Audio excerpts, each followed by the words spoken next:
Jay Crawford, Adam the Bull, Garrett Bush, Dustin Fox, Jason Lloyd, Tyvis Powell, plus, ba-da-da-da-da, you're loving him, Mikey McNuggets.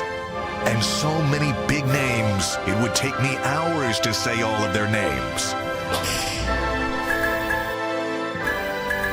The ultimate Cleveland sports show starts now.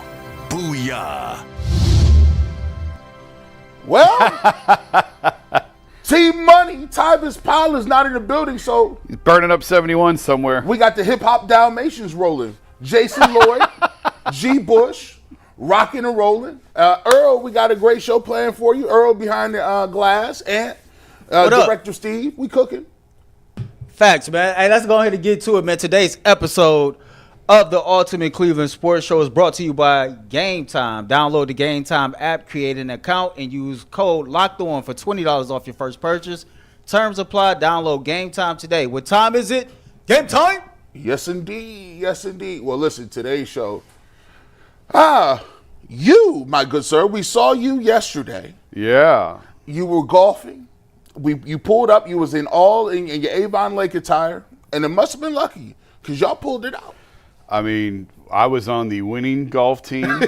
There's a picture of all of us at Austin Carr's YOU golf outing yesterday. Those were my guys on the left. I had nothing to do with this. That's AJ Spalding in the red pullover. That's his dad, Big Al, in the blue with the mustache. Dr. Jim Walter, orthopedic hand surgeon at UH in the background. And then the big tall guy is Ryan Gensler. He's the University of Akron women's basketball coach. That was my team, and they are absolute monsters on a golf course. So I played with them last year, and what's funny is we shot like 14 under last year, 14, 15 under. It was a good round. And this year they were even better. And I mean, I'm a terrible golfer, and I can't believe that they wanted me back with them because so like I think I might have mentioned this once before on the show, but last year so Austin, with this golf outing, Austin tries to pair a celebrity with every foursome.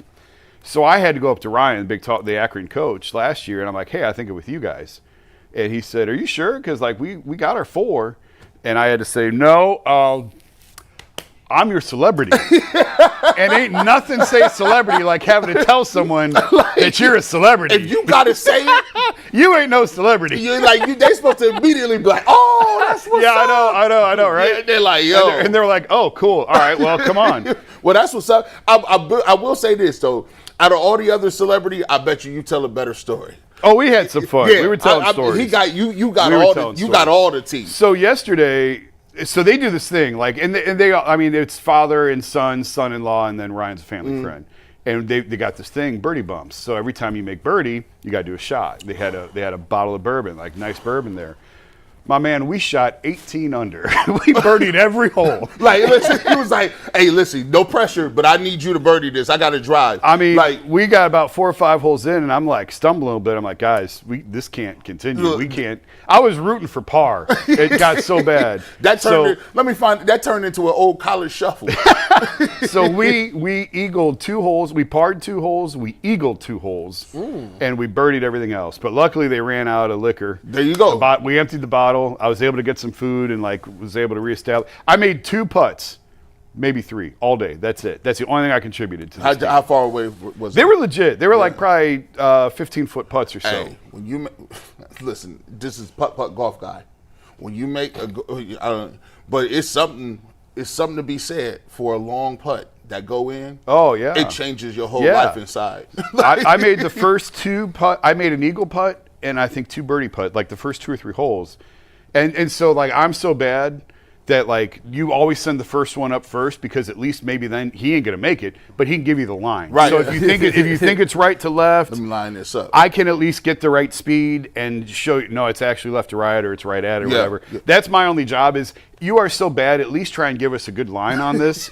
And actually, I made the first 2 or 3. They were like, "Oh my god!" And I told them last year, I'm like, "Listen, I'm horrible at golf. I'll give you one shot around, and I can't tell you when, but you'll know it when you see it." And yesterday it happened to be on the green. You was up there like you was the leadoff hitter. Like, hey, we need to see some pictures from this picture. Well, the good news is you held on to your club. So. I did. Yeah. I've never accidentally thrown a club, unlike you. I have intentionally thrown a club. Yeah. Never accidentally. Why would you throw a club? Oh, because I used to be a child. I don't care anymore, but I used to.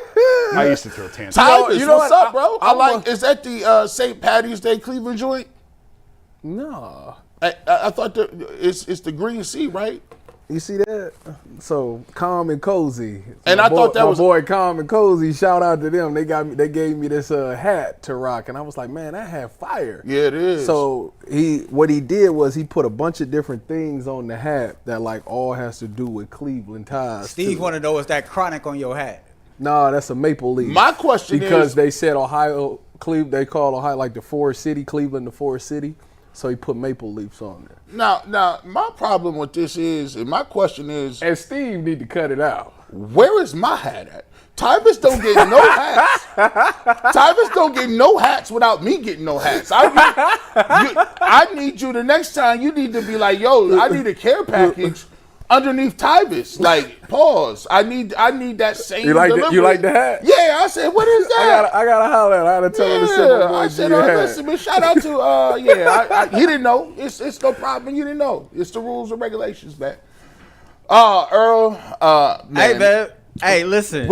You called me last night. Before we even get into that, though, man, we got to give a shout out to the Quail Hollow Country Club, man, because they hosted us yesterday. We did a live remote Ultimate Cleveland Sports Show. Worked out well. It was a little hectic, but we had a show. We had some quality content, had some fun. We beat the heat. Me and Ant was talking this morning. You know, I've never really been to a golf course, let alone a place that was that nice. Like, that's way out my tax bracket. But it was cool to, like, just ride past the different houses, get into the country club, like, dreaming on what it would be like to live in one of them joints. See, here's what's going to happen. What usually happens is, Earl, see, in a couple years when you get your bread up, you're gonna have an opportunity to go to the country club, and then you're going to get comfortable. But then you're not going to change, though. Earl will be out there, like Cedric the Entertainment said, in Timberlands. They're like, no, you can't be in. Earl be like, listen, but I'm going to come out here. They will cancel his membership. No, I remember I went into Mayfield's Country Club, and I was with some people that like been there for years.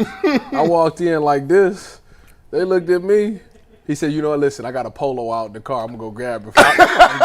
Dang. Collared shirt. Collared see, shirt. This is why I love it, man. There is 5 to 7 white people that I associate with at all times that could get me together. Jason, what are we doing? I don't even know where to buy them shorts at. Them is the wrinkle-free shorts. Those are golf shorts. I don't know. I don't even know where to get them from. Are those at Dick's or can you get? Those are Callaway golf shorts. But them joints is waterproof, wrinkle-proof, and they come with a tie-on belt. You really own that's wild. Attire? Of course. Yeah. No. Nah. I'm not going out there. So I have golf pants. I have golf shorts. I have golf pullovers for when it's chilly in the spring This is and fall. crazy. See, Tyvis, but you can't golf. Not at all. But I can look the part. I can roll it. You got to look the part. So I'm gonna stay true to my roots, man. There you go. I mean, you can wear the clothes elsewhere. No, not just on the course. No. Hey. Yes. Do I look like I'm one of them proper? But people? I mean, yeah. If you go to a country club, you gotta have a collared shirt, no jeans.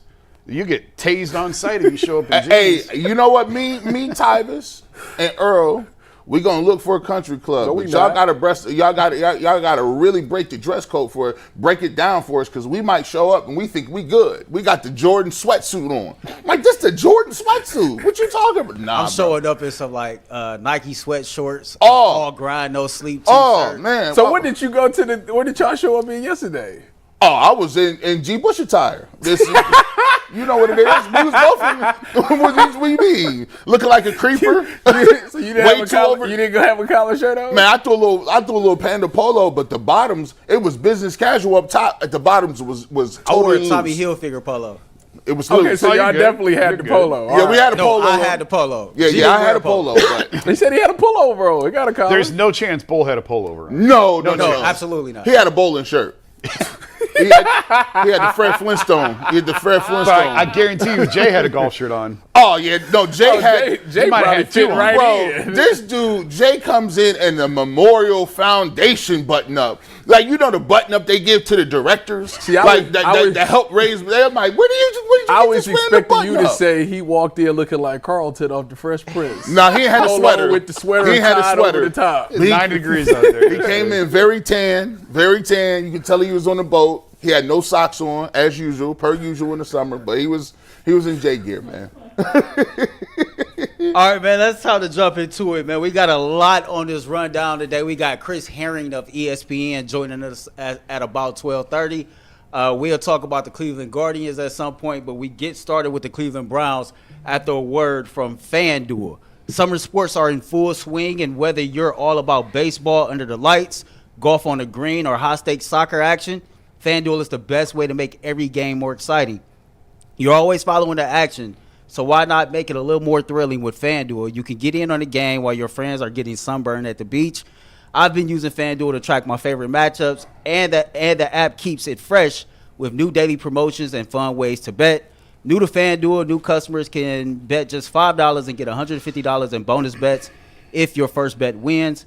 Open the FanDuel app today or visit FanDuel.com/UCSS to get started. All right, G, so let's set this up right here. This is a question that's been asked in Cleveland media for the last 2 days, dubbing by the headline title and some of what me and Anna seeing in the chat. It's already triggering, so I'm pretty sure this will be a hot topic. More information came out about the arrest of Quinshon Judkins. There is a police report that was filed. If you go to Mary Kay Cabot's article, you can kind of see what some of the information that was referenced. And the question became, is this one of those situations to where you kind of put another negative mark against Andrew Berry's resume? I don't think so, but I'm curious to see what y'all think. G, start us off. Guys, Earl hit me up last night, and you know, I'm usually a more wait to see what happens type guy. Or you should be. And so I, you know, the initial stuff came out and said, you know, there was a gap in time when she reported it.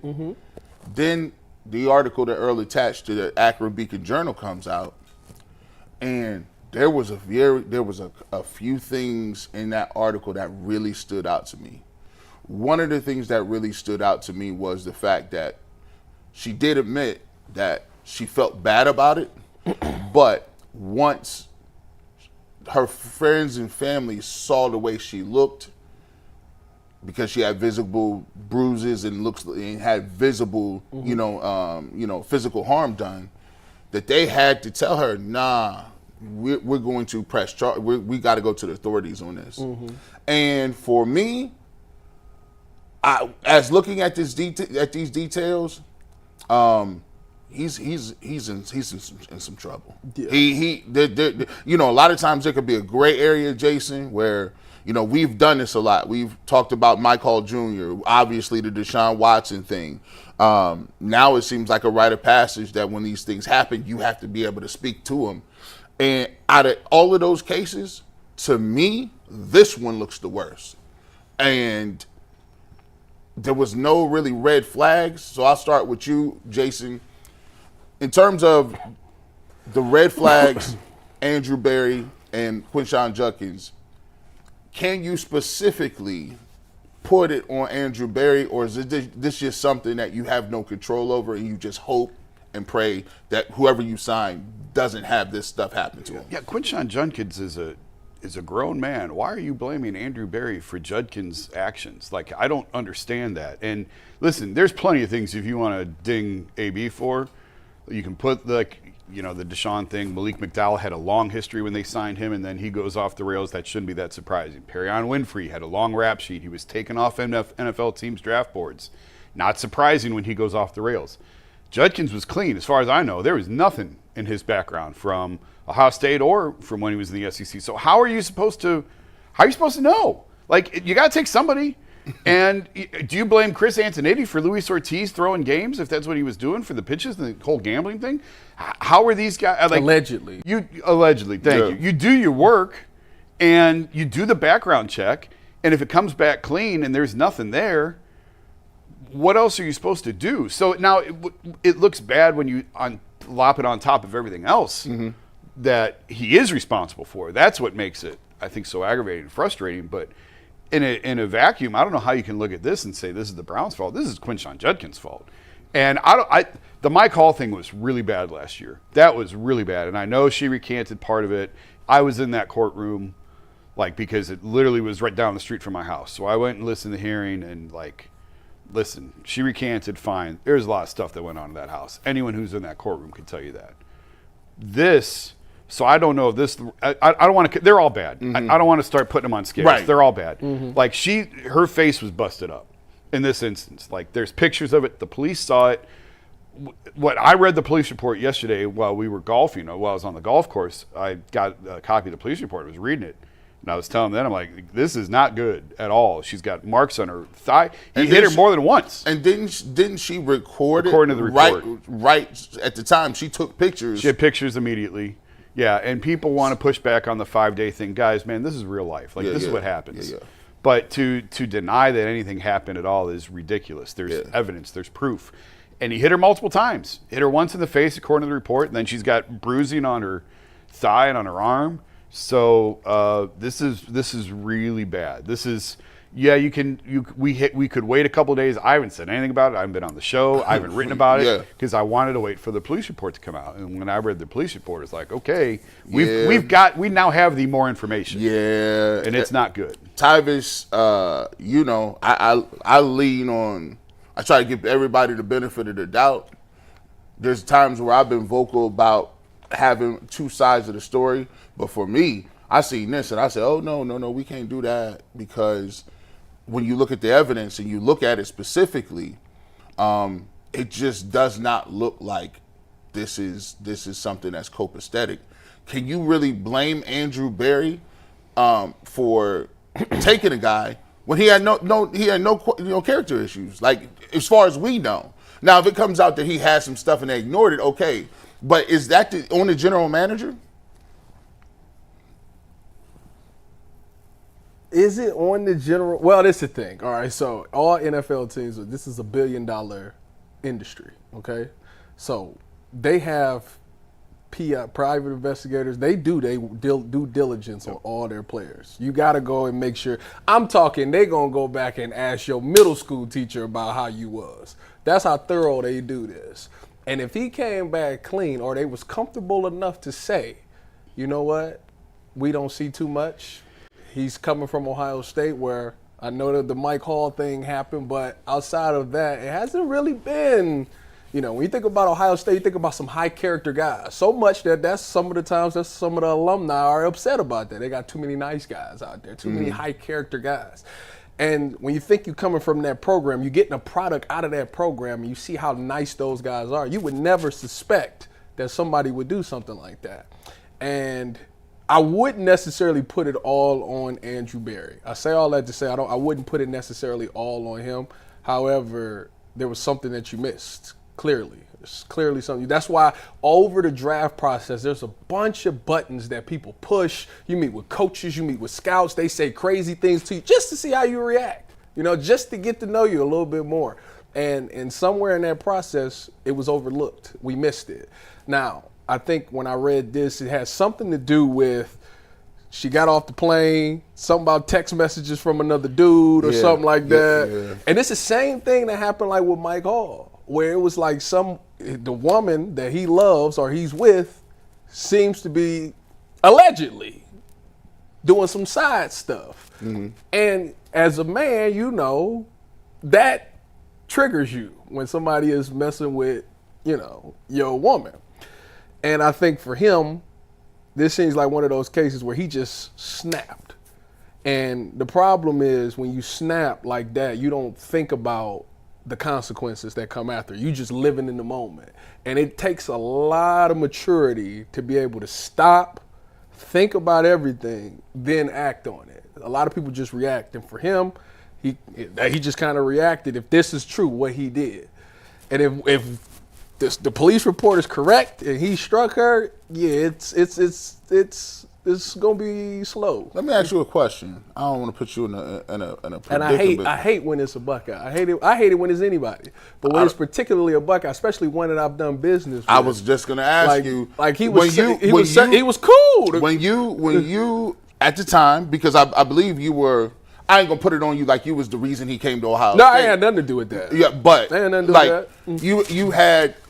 You had some correspondence with him from Ole Miss to Ohio State. Yeah, we did some business together. And so, did you have any guess, or how was he? What was your relationship like? You know what? He was a calm guy. He was very calm. Didn't really, he joked every now and again. His mother did a lot of his business. But even when I seen him out, like the last time I seen Quinshon in person, might have been, I forget why, but I was at Easton and I was leaving the Louis Vuitton store. Don't ask me why I was at the Louis Vuitton. Mind your business. Just mind your business. Next time. Mind your business. Now you owe me more than a hat. I was leaving. I need a belt or something. First of all, I didn't purchase anything. I was window shopping. But anyways, I was leaving the Louis Vuitton store and I ran into him. And I was like, boy, what you doing over here? He was like, he was going to go, I think he was going to the Louis store. And he was like, I'm going to get a gift for my mother. So I'm like, that's a good guy, And I think this was before they went to the playoffs and all those things. So this was like right after the season was over. And yeah, man, it's a dude who's doing stuff for his mother. He's always in the community. Like that, you never would think. It's tough because when I read, and now quote me if I'm wrong, I think all y'all read the article. I think the individual reached out to his mom. Yes, I got the police report. Yeah, go ahead. So just for the sake of accuracy, so we get it down. It wasn't that, according to the police report, it was not necessary. It was text from a family member. Okay. So it wasn't. I don't know. Whatever the text was about. Whatever it was from a family member that, according to the report, Quinshon read on her phone. Mm-hmm. She was saying it's not true. It's taken out of context. She told police she had because of her anxiety, she began to stutter, and he hit her in the face. She got out of the car. She did call Quinshon's mom, did not tell her what had happened, got back in the car, sat in the back seat. Mm-hmm. Argument continued, and that's when he turned around and struck her again, hit her in the arm and hit her in the thigh. So it was over text messages. What the subject of those text messages are not in the police report. I'm going strictly off the police report. But she was saying that it was from family members and it was not true and it was taken out of context. That's all in terms of facts. Those are the facts on the report. For me, it's just, sometimes, you just got to call it what it is. That's wild work, bro. You out of pocket, bro. I don't care. To be truthful, I really don't care what the text message said.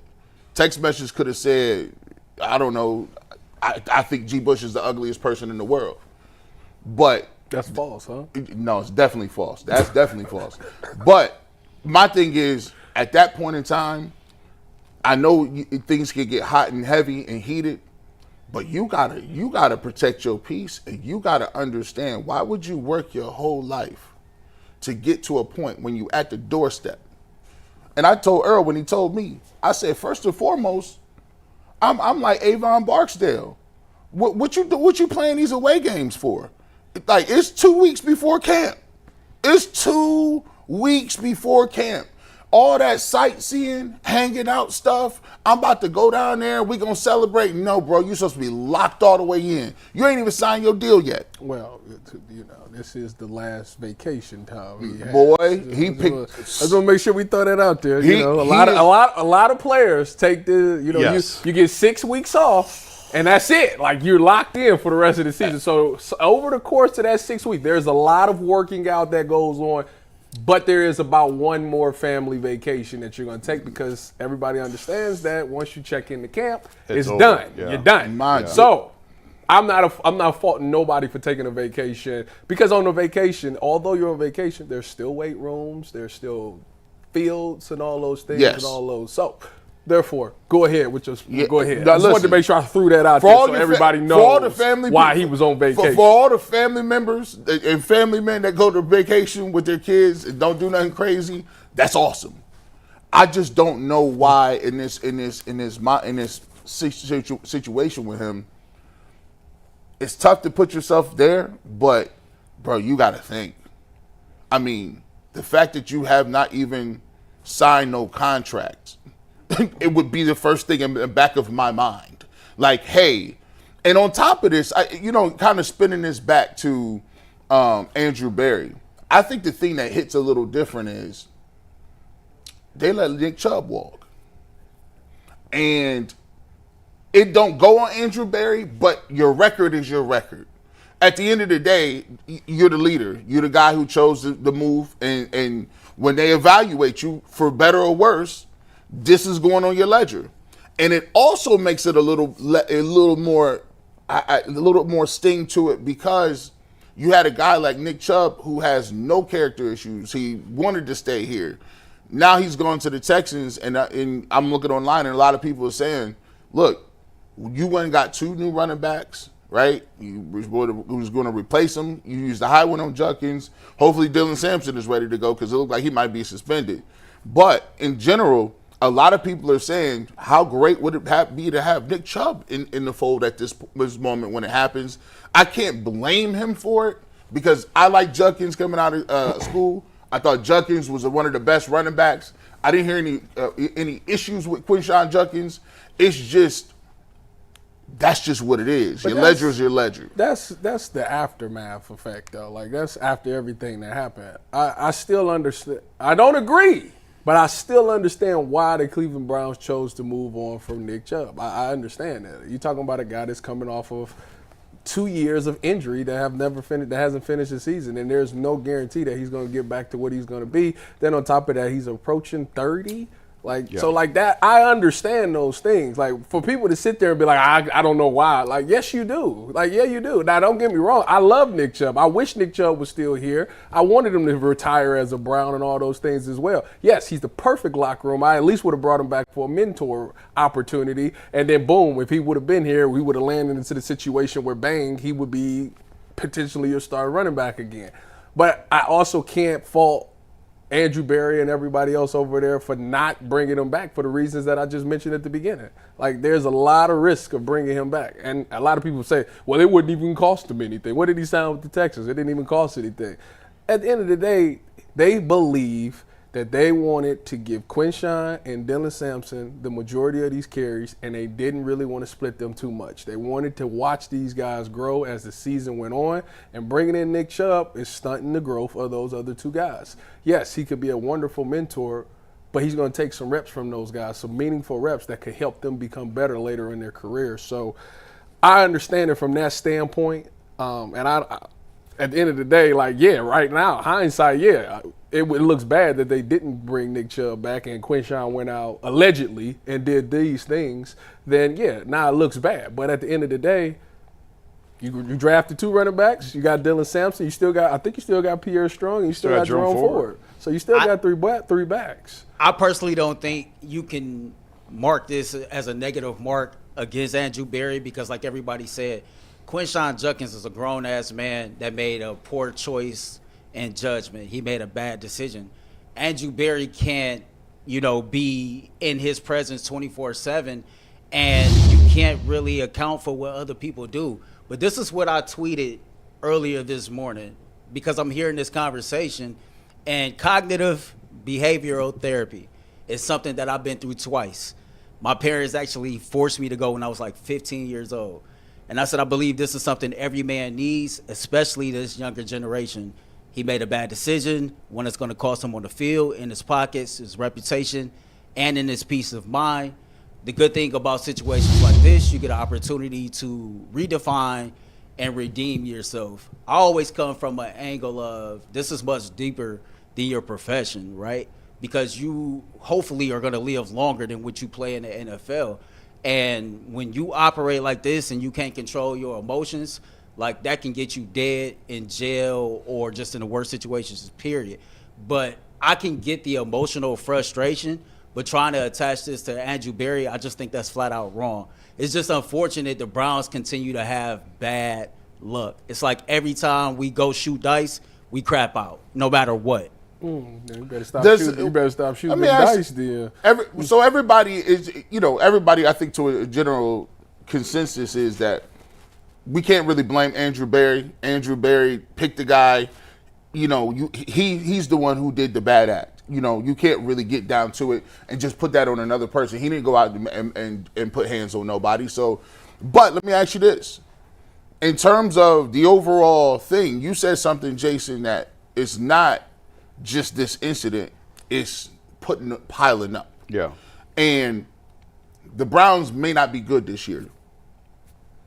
Does this 8-9? What you talking would you about? stop? Yeah. Stop that nonsense. You're right. They're not going to be good this 7-10. year. If they're not good this year, is this one of the things that could be put on top that overweighs the scale where it's like, well, look, we got character issues. The draft ain't been good. We ain't winning on the field, and we still ain't got a quarterback. Well, it's death by a million paper cuts. And when you draft more people to get arrested than you do Pro Bowlers. That's messed up. I mean, am I wrong? I mean, Yes. he's not wrong. That's messed He's up. not, and that's why the only reason I bring up the Nick Chubb thing is because from a fan's perspective, the fans have got a tally list. They got a ledger. Like I've heard so many people be like, "How is Nick Chubb?" Now I understand why this happens, but fans are emotional. I'm emotional. They're like, "How's Deshaun Watson on the squad and Nick Chubb get cut?" Why Myles Garrett? Math. That's why. Yeah, math. We can do the math. Why they gave Myles Garrett another contract when he said he wanted to leave? It seems like the Browns are rewarding bad behavior, and I'm like, no, that's just business. Yeah. Like, but do you see where after a while you get to the end of the season and you got 4 or 5 wins looking around? They're like, well, listen, this is 7. Okay, 7. Thank you. So now, granted, if a couple people hit Dylan Sampson, if he plays okay, if one of the quarterbacks, Dylan Gabriel, Shedeur Sanders, look like they're going to be a ball player, it might help a little bit. But do you think that this is something that could come back and bite them in the you know what? Absolutely. But the Chubb thing, like people in Cleveland, sometimes you just got to let it go, man. Like you got to move on. We still hear about Baker. We're gonna hear about Nick for years. Oh yeah, guys. The Baker thing. I don't even want to relitigate that. But the Chubb thing. Fire 2 back-to-back 4,000-yard seasons. The Chubb thing is he's at the end of his career. He's much closer to the end than he is the beginning. Could you have squeezed one more good year out of him? Maybe. But we haven't seen it in a couple of years. He's had some devastating injuries. He's trying to come back from. You got 2 high picks at the top of the second round. You got a running back that you really liked who had no flags in his background that we're aware of. I like Judkins. I said I like Judkins better than Henderson as an NFL running back coming out of the draft. I like the pick. He was more durable than Travion. Yeah, I'm not gonna outside of that though. I'm not going to turn back. I mean, listen, Travion's great too. Hey. It's 1 and 1A. Hey. But like, if you got to pick one, I'd like Judkins in the NFL a little bit better than Henderson. So I'm not going to run from that now. And like, it's unfortunate that it's happened this way. And after a while, you do have to look and say, why does this keep happening here? But it's not just a Browns problem. It's across the NFL. No. Teams across the league are dealing with this. This is a world problem. Yeah. Yes. Have you looked? Like, I mean, come on. You turn the TV on. I can go to either. I could go R. Kelly. I could go Diddy. I could go Bill Cosby. I could go. Heck, they even try to say something about Jay-Z. This is a societal thing at this point. And it just seems to be like there's really no answer for it. I guess my question is now, as we extrapolate and move this thing forward, is what do you expect from the league? You talked about Mike Hall got how many games? 5 games? He's going to get a minimum of 6. Yeah, I agree. It's a minimum of 6. He just lost all leverage in any sort of contract That fully negotiation. guaranteed thing. That's gone. That's gone. He's going to have to take whatever they're willing to give him at this point in terms of a guarantee. Like, it's pretty much slotted. Like it's pretty close to. But can they make it? Can they say, well, we don't want to guarantee. We're going to guarantee you $100,000. No, it'll be more. No. It'll be more. So there's a floor where you got drafted at. Like your signing bonus is pretty much there. Okay. But they wanted to fully guarantee the entire contract. Right. You can negotiate the percentage of the guarantee, and he's not getting 100 now. No. I don't know, 80. if you take 80, 90, I don't know what it'll come down to, but he's not getting 100% guaranteed. He's just going to have to sign. He's going to have to go through the personal conduct policy that we in Cleveland are very familiar with. He's going to have to go through that process, and he's probably facing, I would say, a 6-game suspension or maybe even more. It could be more. Again, in Mike Hall's case, it's different from a legal process. The NFL, we saw that with Deshaun. We've seen it with Mike Hall. In Mike Hall's case, the woman recanted, but they still nailed him for 5 games because they looked at the evidence and said, yeah, something happened here. You're sitting for 5. So it's really sort of separate from the legal process, but they'll look at the evidence. There's pictures, there's documentation, there's proof. I think he's a minimum of 6 games. Man, I just wish we'd do better as a society as just stopping and thinking about everything before you do something. Yeah, it always come back to the fact that he's seen the message. Once you've seen the message, you ask the question. If you don't like the answer to the question, then you need to just say, all right, it's done, and I'm going to remove myself from the situation. Like, that's because you got to think, like, I got too much to lose. I talk to Earl about this all the time. Like, I'll be like, Earl, like, you got too much. You didn't put yourself in a situation where you got too much to lose. Like, you done work way too hard to just throw it all in there. And for me, for 31 years, that's all I've been trying to do is build my reputation up. And it's so sad that one bad decision, and like for this. the rest of your life, Yep. every time they see you for the rest of your life, he beat women. This is attached to him Every forever time. now. Like, it don't matter how you can go out there and win the Nobel Peace Prize Nobody after care this. about that. And they will still see you, and the first thing when they Google your name, the first thing they see is beat a woman. Not even being funny, but Chris Brown can't even get away from a situation that happened 10, 15 years ago. And he's known as one of the best R&B artists ever. But the first thing that's associated with him is he's a woman beater. It's so, and it's easier. Trust me. It's hard to walk away. When you get in the heat of an argument, It's hard to walk away. and you see something that you can't unsee, don't act like, because we done all argue. I'm not condoning nothing. I'm just saying, when you literally have to remove yourself from the situation, and you got to always think and say, okay, this is right now. What about forever? He should have been like, hey, listen, it is what it is. I would even had to think about it and be like, we down here hanging out, but I'm sending you home. But I can't just leave you stranded, because if I leave you stranded and something happened to you, that falls on me again. Yeah. So what we're going to do is, we in the airport.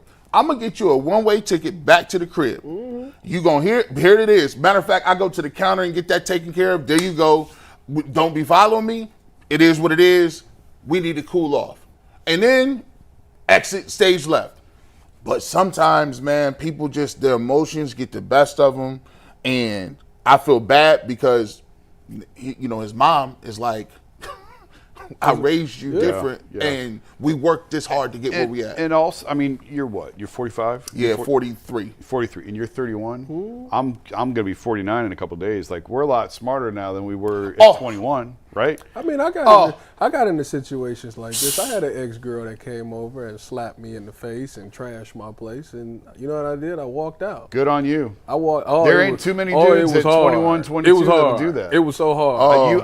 I remember calling my coaches and telling them, they was like, just whatever you do, don't hit her, leave. And I was like, I'm already gone. Truly, you are the exception, I think. At 21, 22, to have enough sense to remove yourself from that. Well, Jason, if anybody, listen. Tyvis is beyond his years. If anybody ever gonna mess up my life, it's gonna be me. Right? Ain't gonna be nobody else.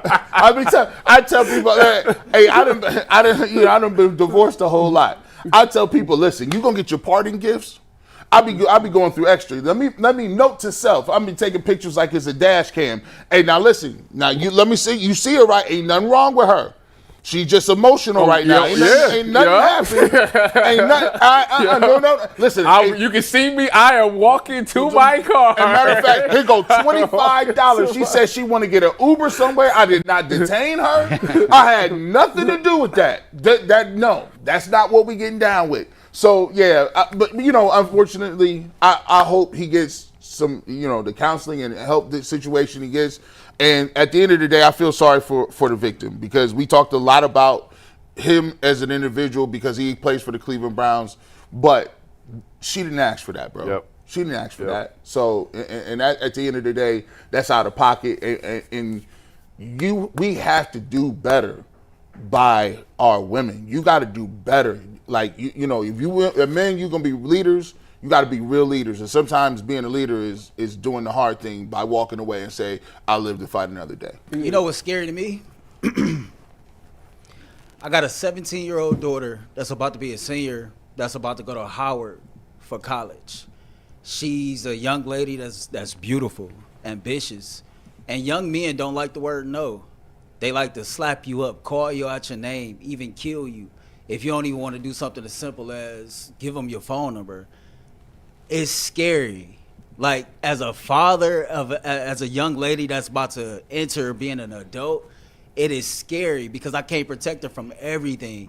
And it is so many younger people who really don't know how to regulate their emotions. And it's like, if you're dropping the ball, raising your son or daughter, then somebody that's really trying to teach their child how to have like emotional balance can be impacted by you not doing your job. And then there's other instances to where you can do everything, cross every T, dot every I as a parent, and your child still go out here and, you know, smear your name. So these are tough situations, and I love that we can have real conversations on this show. This chat has been very engaged in this topic. Before we move on, we did do a poll, 218 votes. Are you already done with Quinshon Judkins if you're a Browns fan? 35% said yes, 64% said no. Thoughts? I mean, I'm not surprised. Unfortunately, it's a business. We talked about it. Just as good as the person you are with Nick Chubb, if they don't feel you can play no more, you're not gonna play. If you have some character issues on Kareem, they brought Kareem Hunt in. They had Josh Gordon, obviously the Deshaun Watson thing. If they feel you can help, they're gonna bring you on board and they're gonna keep you. Mike Hall Jr. didn't get cut. Quinshon Judkins probably won't get. He's not gonna get cut. You can't. You just, from a business standpoint, you can't afford to cut a person that you just drafted that high. And they'll look at it as, they'll get a bargain because, it's going to be on his record now. But I don't see them moving and doing it. They even hung in there with Perrion Winfrey for a while before that's finally wild. moved on. Wild work. I mean, it's the crazy part is it's too much invested. Second round pick. If this was an undrafted free agent, yeah. Gone. Yeah. Yep. As soon as it hit our timeline, it said waived. Yeah. Yep. All right, Earl, what we got? All right, moving on, man. Kobe Altman got extended, but before we talk about that, it's time to hear from Game Time. Have you ever decided at the last minute to head to a ball game with your friends or family? Maybe it's a game day and you suddenly realize you want to be in the stands. That's exactly where Game Time comes in. It's the easiest way to grab last-minute tickets without the stress. With the money you save on tickets, you can splurge on food, drinks, merch, or even invite a bigger group to come with you. Game Time makes it possible. Game Time makes buying tickets fast and simple. Prices on the app actually drop the closer you get to the first pitch, and they've got incredible last-minute deals. Clear seat views and a lower price guarantee that takes worry out of buying. Game Time is the official ticketing partner of Locked On MLB, making it easier to browse the app for an exciting upcoming MLB game like the Cleveland Guardians versus the A's this Friday on Channel KYC if you're not going to be there in person. Take the guess out of buying tickets with Game Time. Download the Game Time app, create an account, and use Locked On NFL for $20 off your first purchase. Terms apply. Again, create an account and redeem code Locked On NFL for $20 off. Download the Game Time app today. Last minute tickets, lowest prices, guaranteed. All right, guys. Well, we think about the Guardians a lot as having continuity. Well, the Cleveland Cavaliers is starting to do the same thing. And by the way, I didn't know he was there this long. Kobe Altman and his entire staff get an extension at 29 and 29-30. This is a statement from Dan Gilbert. He says, Kobe Altman has demonstrated that he is the right person to lead this franchise. He is not only an outstanding team builder, but he has also created an exceptional culture that transcends the basketball side of our business and serves as a positive foundation and philosophy for the entire franchise, Gilbert said in a statement. Kobe not only has a great nose for basketball talent, but he has also recruited and developed an extraordinary front office talent as well. This unique combination has positioned our franchise to compete for championships for years to come. It's only right I got to throw this out too. My man Jason Lloyd, who's known Kobe for a while, covered him with the Cavs. They best pals. Your thoughts on the extension? Wait, before you go, he's watching. Go ahead. No, I mean, he's done a great job in rebuilding this team. He deserves it. He's earned it. When LeBron left the first time, I kind of looked at like how long does it take to rebuild a franchise, right? When you lose a star player in free agency, and that's what happened here twice. Mm-hmm. Obviously, when he left the second time to LA, it was a free agent as well. And what have the Chicago Bulls done since Michael Jordan? Nothing. Derrick Rose was their last. Him and Joakim Noah. The Bulls have been irrelevant for 30 years. Wow, 20 years. Hold on. They've been irrelevant. Derrick Rose had them in the playoffs for 2 years. Okay, and that's then not 30 years. And then they ran into LeBron. Yeah, and then they ran into LeBron. I mean, that was so I don't think like to be able to lose a star, tear this thing down to the studs, and rebuild it within 10 years is really, really rare.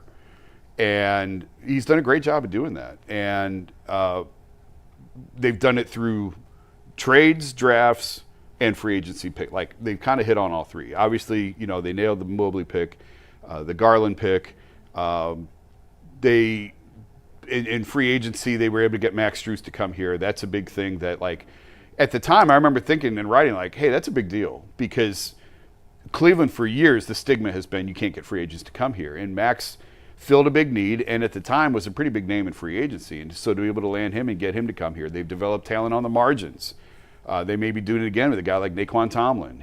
I saw him in Summer League last week. He had a great game, and he's another guy on a two-way deal they're trying to bring along, kind of in the mode of Dean Wade. And yes, we've all ripped Dean for his work in the postseason, but to find an undrafted free agent, give him a 3-year guaranteed contract, and be able to get production out of him is significant. So they've done a nice job at all three layers of rebuilding this thing and putting it back together. And the flip side of that is sort of how Dan has viewed his general managers and how he's taken that position, because for many, many years, Dan never really valued the role of GM. And Griff was, I believe, the lowest paid general manager when he was here.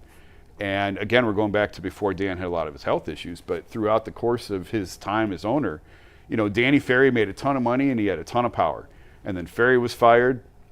And then Chris Grant came in and he made less money and had less power. And then he was fired, and then David Griffin. It was just always next man up.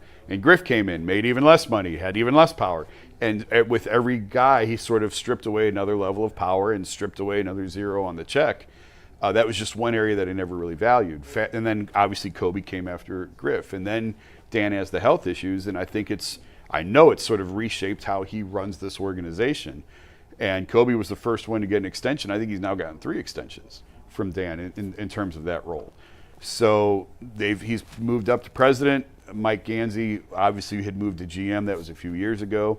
So they've got a good thing going, and they want to keep this thing together. Now the key is you've come this far. Now can you get it over the top and win the championship? They are the most expensive team in the NBA now. After Boston made its cuts, after Phoenix made its cuts. They did a fire sale. The Cavs have the highest payroll now in the NBA. Let me ask you. Now you got to win it. Do you think, because they asked me this on the radio, our producer asked this when I was doing radio this morning, do you think the Cavs win a championship this decade, as in before 2030? What do you think, G? Because I said no, but I want to hear what you say. Oh, boy. It's tough. The Cavs are in a little bit of a predicament because I think that they're the best team in the East. Barring something crazy happening, I can see them this year going to the finals. The problem is this. Are you better than OKC? I think we keep saying the East, right? Who's their biggest threat? The Knicks in the East? Is that who's second for I mean, fan it base? might be Orlando. Knicks or Orlando. So if you get past them, I think sometimes we compartmentalize it and say, oh, we got to the finals, and then anything can happen. But, going back to where the Cavs played the Warriors, we weren't worried about the Eastern Conference. We was like, how do we match up with them? And I think if you look at it from angles, you can see where there's a chance. You don't think we match up well against the Thunder? The Thunder play hard. Man, they're nerve wracking. They let the Thunder do a lot of stuff, Jason. They play the way they play defense. And OKC is sort of the kryptonite because they're really long and they're really athletic and they get up and down the floor, and that's one of the things that the Cavs struggle with. But it's funny when you say like 5 years.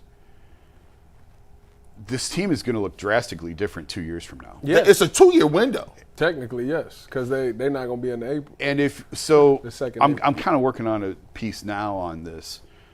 Wait, will it come out this year? Shut up. That was good. It'll come out this week.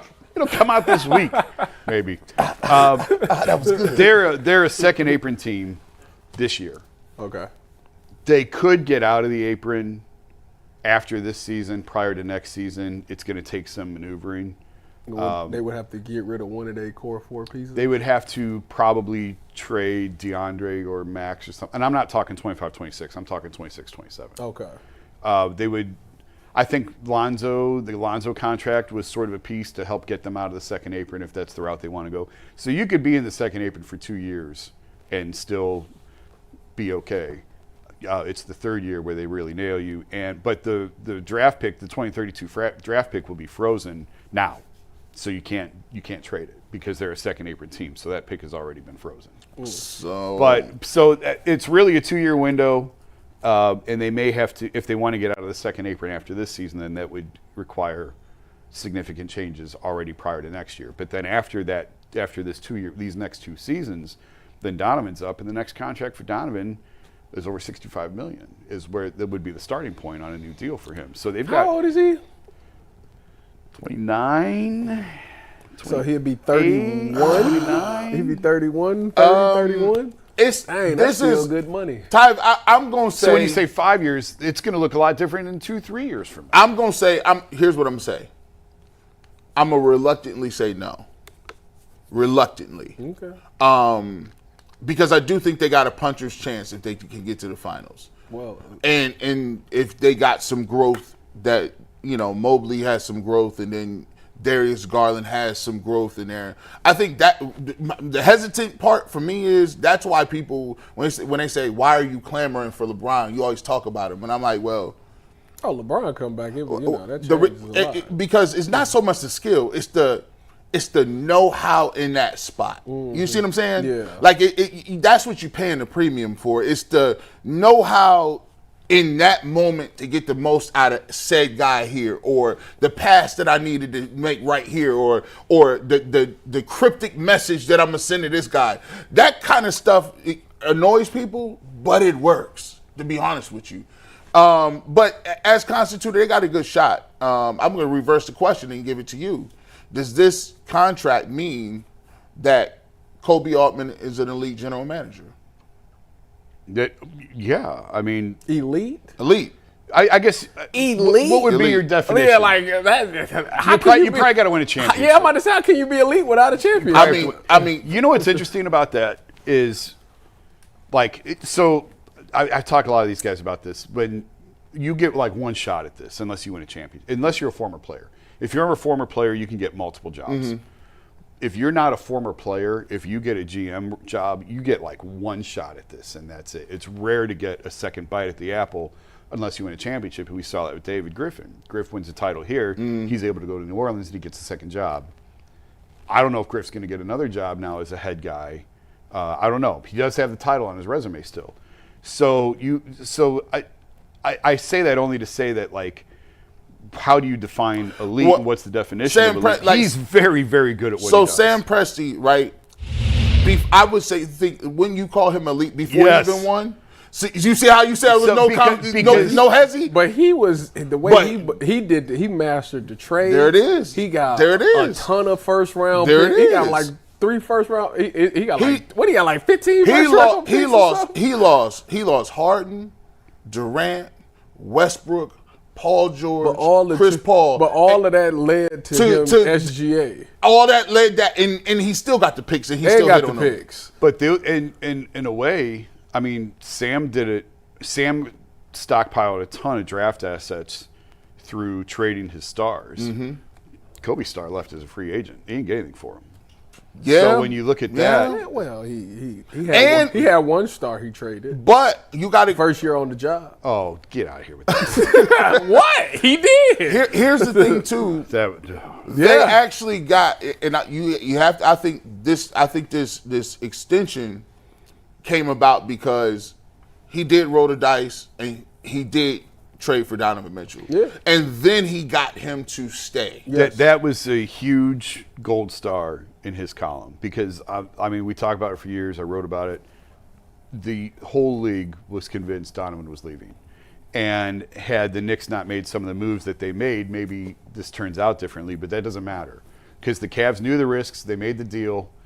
They pushed all in on Donovan knowing that he could leave, and he didn't. And so regardless of whatever the reasons were for him to sign the extension, all that matters is he signed the extension and he stayed. As soon as he signed the extension and stayed, the Cavs won the trade. And if you look at what Utah has done, where they bundled a bunch of those Cavs picks and moved off them, like Utah hasn't really been able to put the wheels back on since the Donovan trade. They're still sort of spinning their wheels a little bit. Yeah, I'll give it to him. Listen, you gotta give credit where credit is due. He pulled off the Donovan Mitchell deal. He pulled off the DeAndre Hunter move. Right now, people say, "Well, that got him in a luxury tax," but that pretty much bought you the guy that you needed. They got Hunter, and they got and they cut enough money that they got under the tax so that they didn't start the repeat offender clock. So that was dope. It was a good move. It was dope. There are people who didn't like that move. I've talked to people in the NBA who didn't like it. I thought it was a great move at the time. I still think it was a great move. He's so versatile. He can play different spots.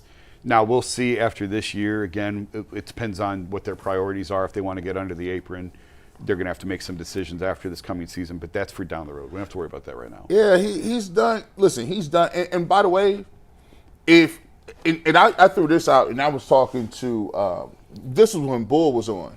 And I was telling him, I said, low key, now everybody gives Evan Mobley a little bit of a hard time, and Darius Garland to a certain extent, right? I think most of it is because Darius Garland is good, but he's just not Kyrie. So it's just like, okay. There ain't many who are. It ain't many. But I told him, when you go back and look at Evan Mobley, and you got to give him credit for really developing him, I said, listen, this guy made, and I keep questioning myself. He made second team All-NBA, right? He's 24 years old. Yeah. He makes, watch this, second team All-NBA, first team All-NBA defense, defensive player of the year, All-Star. Tell me, besides LeBron, who has had a better season than that statistically ever? Mark Price. No. Brad Dourif. No. Kyrie didn't even do that. Second team All-NBA, first team defense, defensive player of the year, All-Star. That's crazy. The defense part is like that. So they actually do get points on a dollar just because they did develop him. Darius Garland, they made the right choice between Colin Sexton and Darius Garland. Because remember, that was a thing. Remember when they had Colin Sexton here at first, people say they need to get rid of Colin Sexton. Jason was one of them. Because I agree he made the right choice between players, but was the contract extension to DG, was that overpriced? Nope. Was that an overpay? Nope. Yes, it's an overpay. No, it's not. Yeah, it is, No, but it you ain't. have to. No, it ain't. You have to. deserve Because he was the first guy up. In the situation that they were in, I mean, there's a lot of max contracts in the league now you can look at and say, is that guy really a max player? And the answer is probably no, but it's just it's the state of the league right now that these guys are getting these deals. I mean, I mean, whatever with Colin, but they passed on SGA. Like, they could have drafted SGA. Hey, so. hold on. All right, you're right. You're right. But let me it sit worked. back. But it worked because Colin brought you Donovan. So it's still Right. Colin was one of the pieces that brought you Donovan. So, but the Mobley thing is interesting because like usually your best piece comes first. We've talked about this before. Normally your best piece comes first, and then you're bad for a couple more years, and you're trying to put a couple more pieces around him. But now all of a sudden he's up for an extension already, and so by the time you get good again, your best player is already on year 4. And now you've only got like 2 or 3 years to win with him, and now he's going to leave and go to a bigger market. The interesting thing with where the Cavs were with Mobley was he was sort of the piece that they dropped in last. And then I'm not counting Donovan on this because he was a trade. I'm just talking like in draft pieces that they drafted, guys they drafted. Evan came last, so you have a longer sort of runway with him. And now he signed his max, and now the max kicks in now, but you still have his full first max contract years to ride this thing out, and he continues to get better and better and better. So it buys you more time when your best piece comes last. Evan has won at a high level every year he's been here because he was the last piece to come and because the Donovan trade sort of came at the same time. So they've been really, really good the whole time he's been here. That's highly unusual for a young player like that. And at times I think it's stunted his development a little bit because growing Evan Mobley wasn't the primary focus. The primary focus was winning basketball games.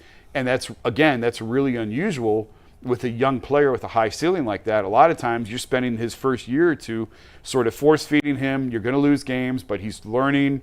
You're trying to get him comfortable in different things. And that wasn't the case with this team because they were trying to make the playoffs and they were trying to win basketball games, sometimes at the expense of Evan. And I think that's part of the reason why it took him a little bit longer to sort of get to the level that we saw last year. Wow. Earl, we're going to get to Guardians here coming up here in a couple of minutes, but you want to get to a read? Yeah, before I get to a read, we did another poll in the UCSS chat. Shout out to y'all. Make sure y'all smash that like button, by the way.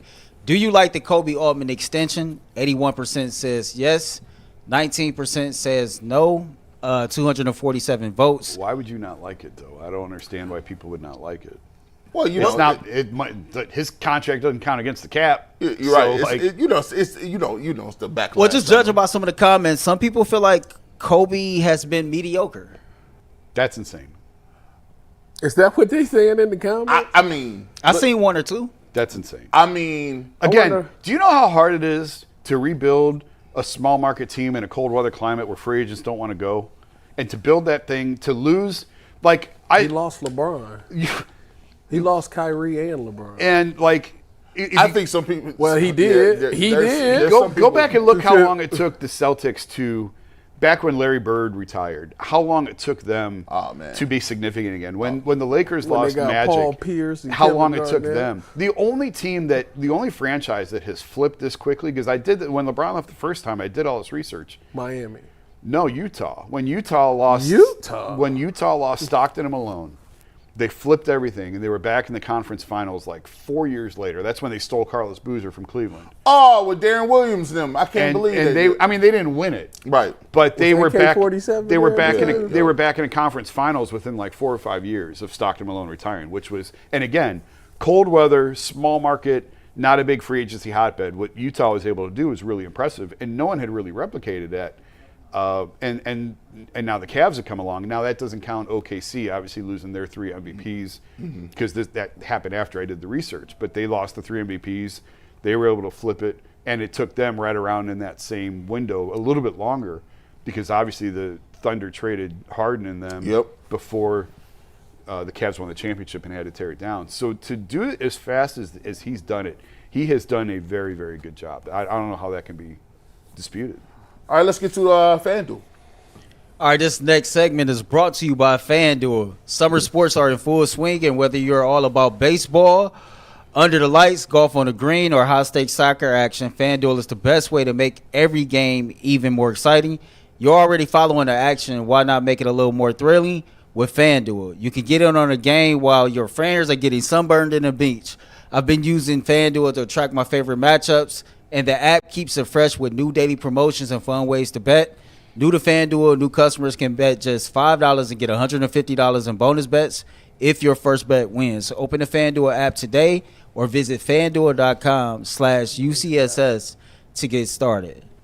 What a guy. All right, next topic. So I wanted to talk about the Cleveland Guardians, and I kind of like the way we closed out 6-1. Going into the All-Star break, we are 4.5 out the wild card, and I think we have the easiest strength of schedule, the remaining way of the Major League Baseball season. So me and Ant asked you all last night to send us a list of 3 players who you think need to step up the most, and we're going to start with Jason. Now, you know, when Mike is in this seat, everything is formal, spelled right. When Ant is here, some things are spelled right, spelled wrong, depends on his mood. Oh, Lord. But for me, He got his own ebonics. I got my own ebonics. And when I was going through this list, you know, my mama used to say, Earl, you got to get it together. So I'm calling this list the 3 players who need to get it together. We're going to go with Jason's first. Jason, this is your list. Talk to me. These are the 3 guys that got to get it together for the Guardians to make the playoffs. Yeah, this was easy for me. Those are the 3 names that kind of came to the top of my head was Tanner Bybee, Bo Naylor, and Brian Rocchio. Really, when you say get it together, they got 2 weeks. The trade I'm serious. The Major League Baseball's trade deadline is in 2 weeks. So they have 2 weeks to declare if they're in or if they're out. So really it's a tight window that we're operating under for the purposes of this conversation. Right. Now, obviously the Tigers sold and still made the playoffs last year. That's highly unusual. So I guess, you know, that could happen again. And I don't know how much they really have to sell at the deadline. Carlos Santana, I would imagine, is in his final days. I would think that he would be traded here within the next couple of weeks. But when I look specifically at those 3 guys, Tanner Bybee, we've said it all along, it may be unfair, but he's the ace. Until Shane Bieber gets back, until Gavin Williams takes that next step, Bybee's your ace. And when you have an ace, you're not supposed to have 10-game losing streaks because it's on that ace to come out and deliver. If you've lost 3 in a row, it's on him to stop that streak. And that hasn't been the case. He's been highly inconsistent this year. He's better in his last start, but he's just got ripped by, I think the Dodgers and the Astros have both gotten to him. Now, of course, those are very good teams, but when you're the ace, you can't have these outings where you're giving up 5, 6, 7 runs in 3 innings. Naylor has been frustrating all year. I've seen defensive lapses. The play where Manzardo had 2 errors on 1 play, Manzardo gets charged with the error because Bo's got his head down kicking the dirt. He's not even paying attention to what's going on. The pass ball was brutal a few days ago on Clase was trying to close it out. And Rocchio has actually been better since he brought him back up from Columbus in July. He's got an OPS of about 780. It's above average. That has to continue.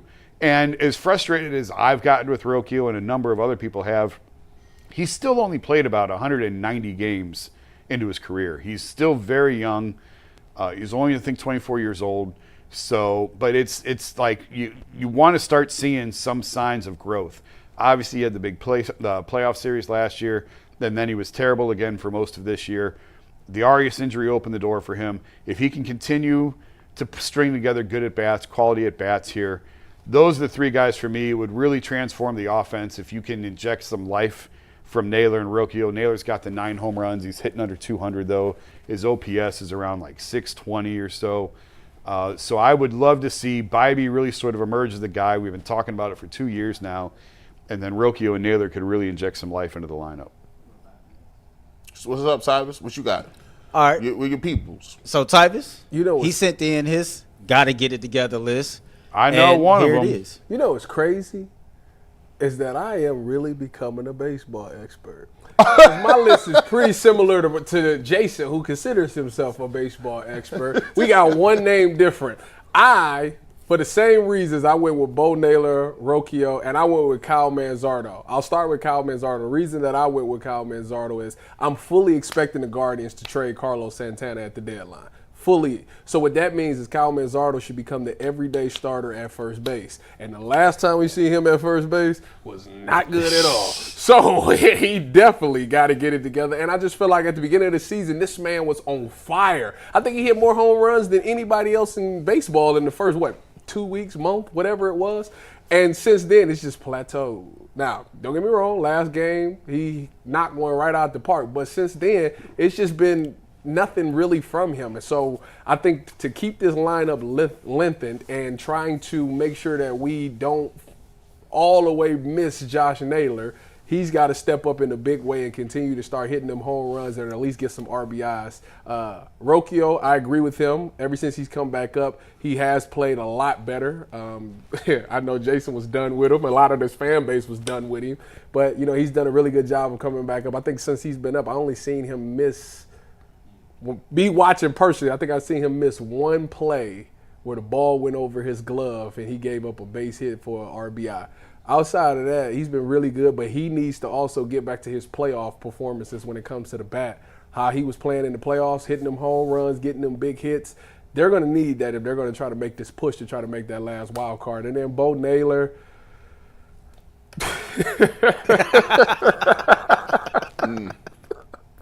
We need somebody at the end of the lineup to do something. He's the only guy at the end of the lineup because they won't make Big Christmas play every day. So Bo Naylor got to be the guy that steps up and hits some home runs, and he's got to get that batting average up, all of that stuff. But you got to hit the ball, bro. Like, you got to start hitting the ball.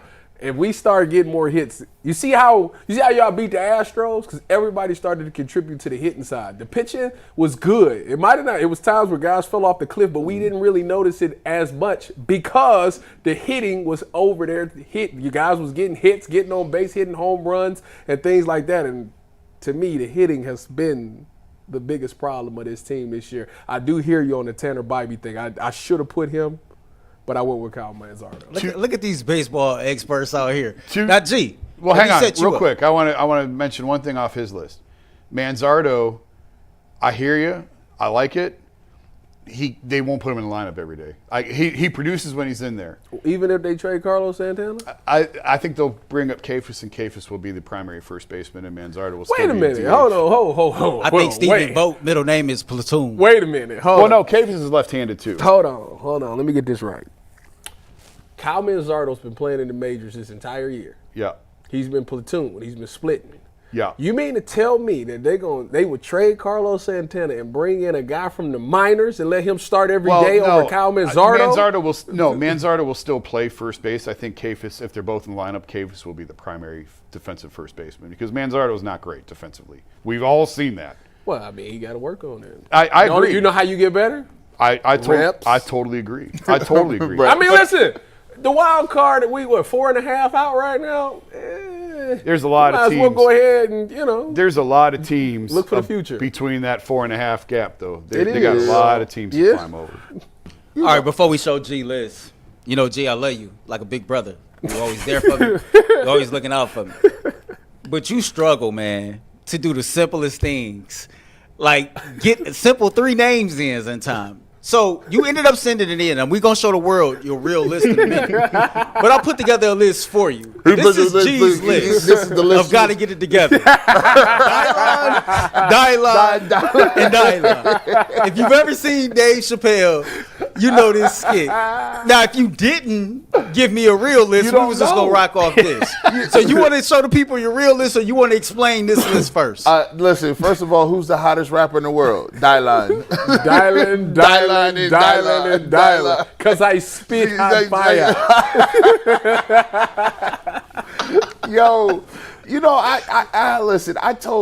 Did you really send him this? Nah, he didn't. But it's funny though. See, Mike or Ant, they would have just concocted a real graphic, but I'm like, no, nah. I gotta have some fun with G. You know what I mean? Like, you got to do better.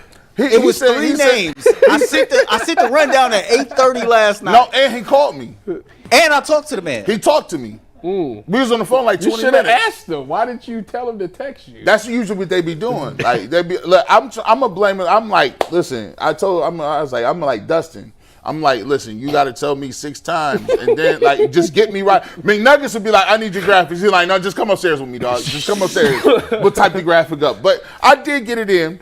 And I did wear this hat today because this hat right here, people say, what is it? This is wolves in sheep's clothing.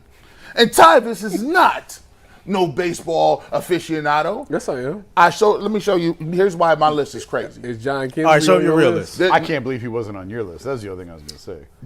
I thought about it. This right here is it. This it.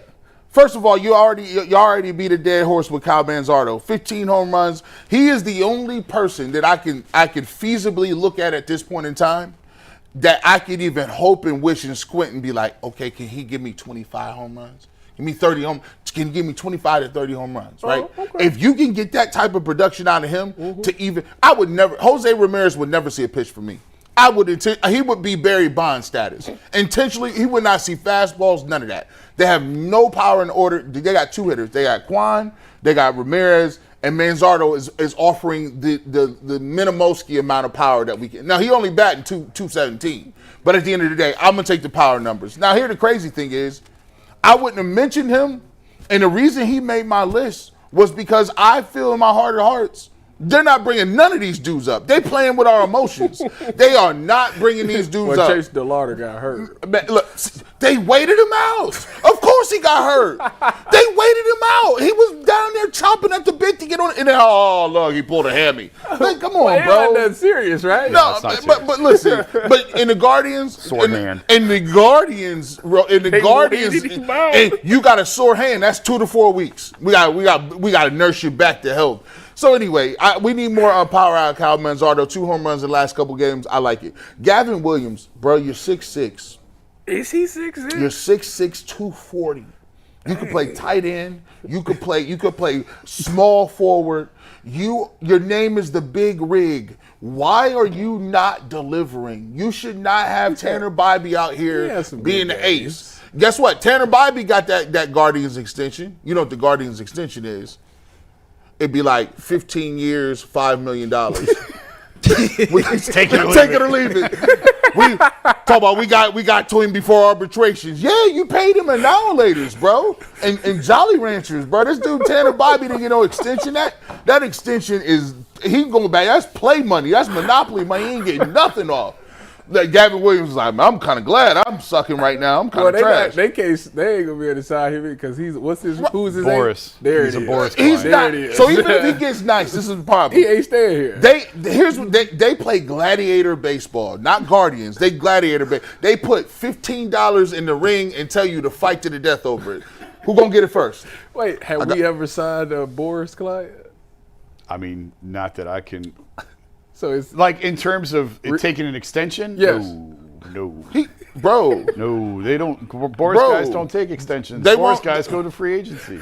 These dudes. So our chances of keeping him is slim to none. None. And Slim just walked out the door. Boris is the Drew Rosenhaus of baseball. Clearly. They broke the bank. How many years we got left on him? Gavin, he hasn't reached arbitration yet, so at least 3 or 4. Hey, by the way, it's nasty work how baseball just ruins your whole life. Like, bro, they be arbitrationing you. You come into the organization, you be 19. You get to walk in free agency when you're 32. How do you control a man's 19 to 32? Like, this is crazy. Like, I just started. Yeah. I got my temps when I started with the Guardians. I am now 35, and they're like, you just hit the market, bro. Congratulations. Retirement soon.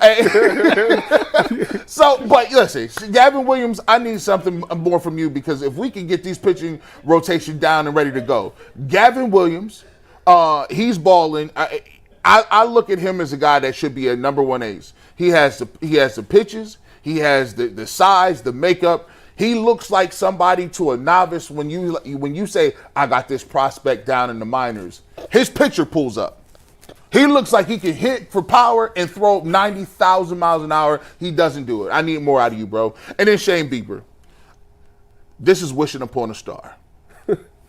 I know Jay, I did this for Jay Crawford because I don't know what Jay thinks. He's going to come back and Shane Bieber is going to have this golden arm. He's going to come back and Shane Bieber going to be Shane Bieber 3 years ago. I'm like, listen, did we not learn that with Nick Chubb? Now, if he can come back and give us a couple of innings here or there, but they need to be. So he ain't going to be the ace. No, they need to be even.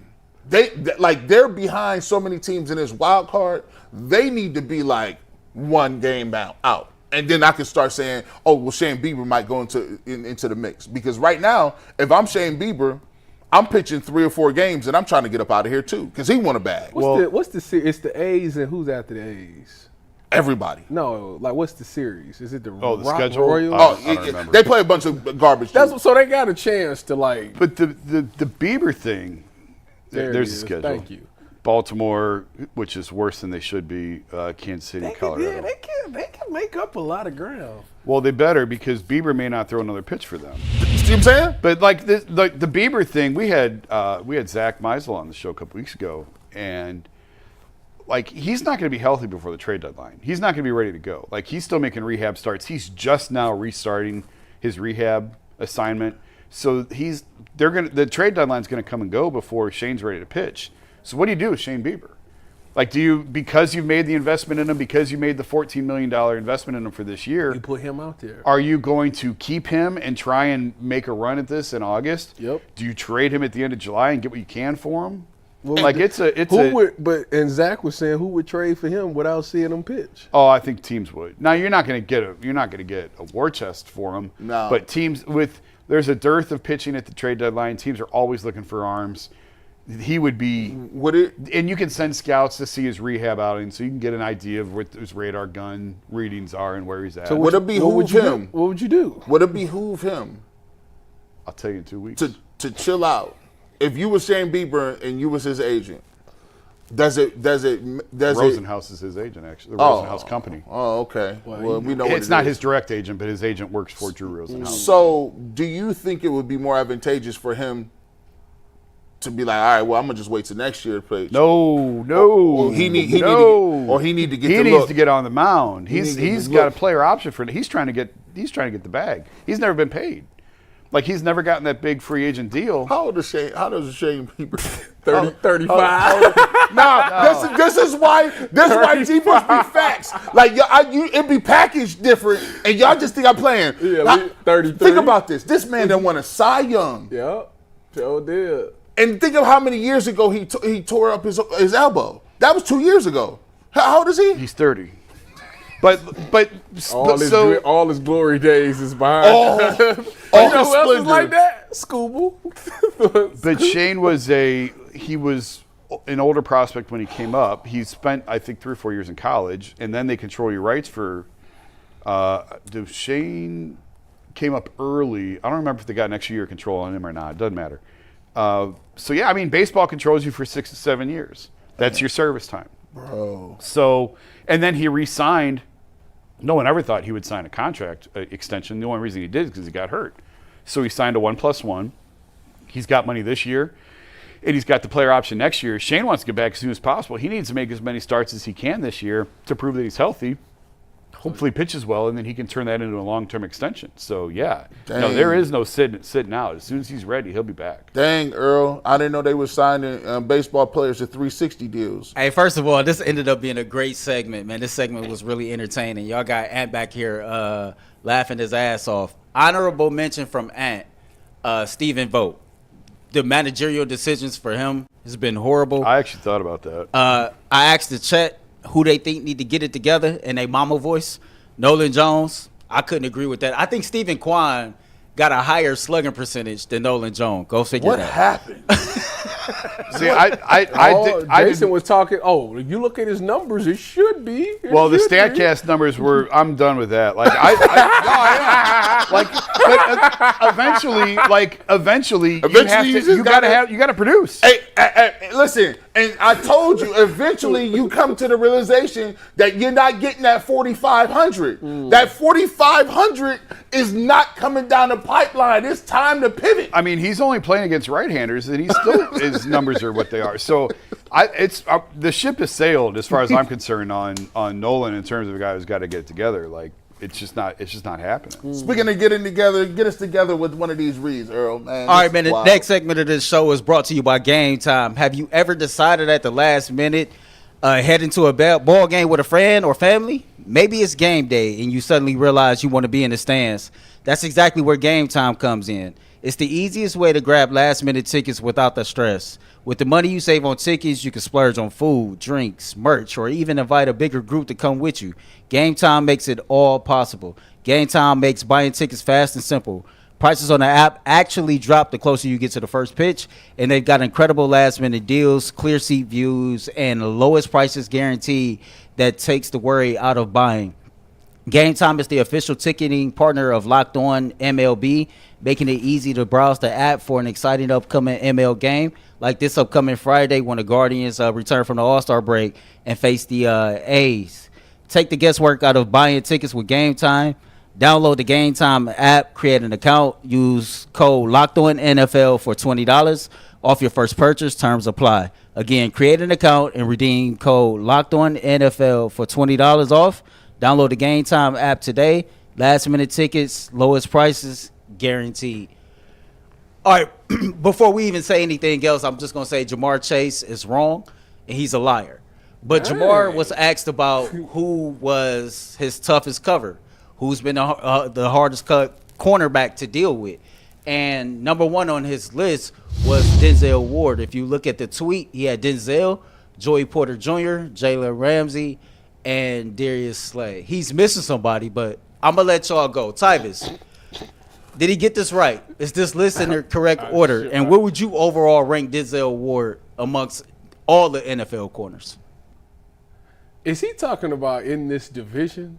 Like in the division is who is the tough cover? No, he was just saying throughout Everybody. all the above. First of all, Denzel is very strappy. I mean, Denzel is probably one of the rare corners that's held him to a really low game. So I understand why he's giving Denzel all that credit. And Denzel is definitely one of the top 5 corners to me personally. Might be a little biased, but to me in this game. The other ones, the Joey Porter Jr. thing, he will be. He shows you a bunch of flashes of him being a really good corner, and I think he will be a really good corner. Maybe we'll see it this year, probably next year. The fact that PS2 ain't on the list is right. How much? You know what? I mean, he's out of his mind. He's out of his mind, and PS2 ain't on the list. And Jalen Ramsey. I mean, Jalen Ramsey. You're a Jalen Ramsey hater, though. You don't like his. You don't like his game. I'm not. No, I never said that. You said he's mediocre. That's never. I never one time said that. But I said he gets no picks. See, you feel like, you listen. You feel like he played from behind too much. A lot of corners play from behind. I said he don't get no picks. Denzel don't get no picks either. But that's Denzel's hands. Hands. Denzel just plays through the hands. He don't get his head around. That's the problem. He don't get his head around. Like, I don't listen. I think if I analyze this list, you know why people will say Denzel Ward is the best corner is because if you look at these speeds in Madden now, it always go to your Madden speed. If you're a corner, and the reason why Earl talk about he's a liar is because his boy play linebacker. Martin Emerson don't cover receivers. He covers tight ends and fullbacks. That is the exact reason Martin Emerson's not on. I already knew where you was going with that, homie. You know the sad part about it? Most teams don't even have a damn fullback. I know. Martin Emerson is out there covering H-backs. The reason Denzel Ward is nice and respect him, because he's fast? He got the best recovery speed. He does. Even if he gets cooked, even if he get shook off the line of scrimmage, he got this little mode where he look like he running with a little hitch in his wagon. But this dude be catching up to people and just be all in their hands. Denzel also, out of everybody on that list, Denzel is also very twitchy. Like, Denzel is a former, I want to say he ran the hurdles in high school. Anyways, Denzel's hip speed is unbelievable. Like, the ability to drop your hips and match a receiver when they sink their hips, like the dude, pause? Yes. Hips? Yeah. This is a football term. Twitchy hips is wild. This is some football terminology. Like you know exactly what I'm talking about. You was moving up. I can't. This is sad. Anyways, to match a receiver's ability of. That wasn't no bad. That was crazy twice. Yeah, that wasn't no That better. was 2 in a row. Like, this is wild, bro. You would try the third time? I mean, I don't know what you were going for there. Jason Lloyd was like, damn, this dude's wild. This is what we try to lock. Can I lock in? Yeah, feel free. All right. I don't know where you think you're going. What you're doing with that hand. Gyrate. What you expecting to happen. I'm coming over here. We don't know today, bro. I don't know. You know what I mean? When the receiver drops like he breaks. when the receiver breaks. Here we go. Is that good? When the receiver breaks, he matches the break perfectly. Okay. And then, he got that speed, so you can't really outrun Denzel. So, to me, Denzel is just a gifted athlete. But I respect his game. I respect PS2 game. I respect Derek Stingley's game. I like Stingley. I respect. What about Sauce? Sauce had a bad year to me. Like, Sauce up until last season, like, I don't know what happened. Once they fired Robert Saleh, that defense, everybody on that defense just kind of packed it in. And they had him graded like the highest corner ever. I'm telling you, I watched some games and I just was like, yeah. So I don't know. He needs to bounce back for me. I definitely like DJ Reed. Shout out to DJ Reed. He played for the Lions now. He was opposite of Sauce. That was my boy in San Fran. He's a really good player. So let me ask you this question, because this is what it seems like to a lot of people. Like, defensive backs are like catchers or something, man. Like in baseball, like they be on their own thing. Like, I feel like they know what the play is, but inside of that play, they do their own stuff. Like, they're like, oh, who? Corners? Yeah, like they can switch their technique up. They just be like, yeah, I'm going to jam you this play. Well, you got to play the game. You can't sit. The thing at corner, if you're a press man corner, you can't sit there and just do the same thing all game. Because then the receiver's going to be like, oh, this is how he going to play me. This is what I'm going to do. So you got to be able to throw some quick. You got to change it up. You got to throw some hands, quick jam, play off, bail on the snap. It's like so many different things you can do to throw off things. So do you get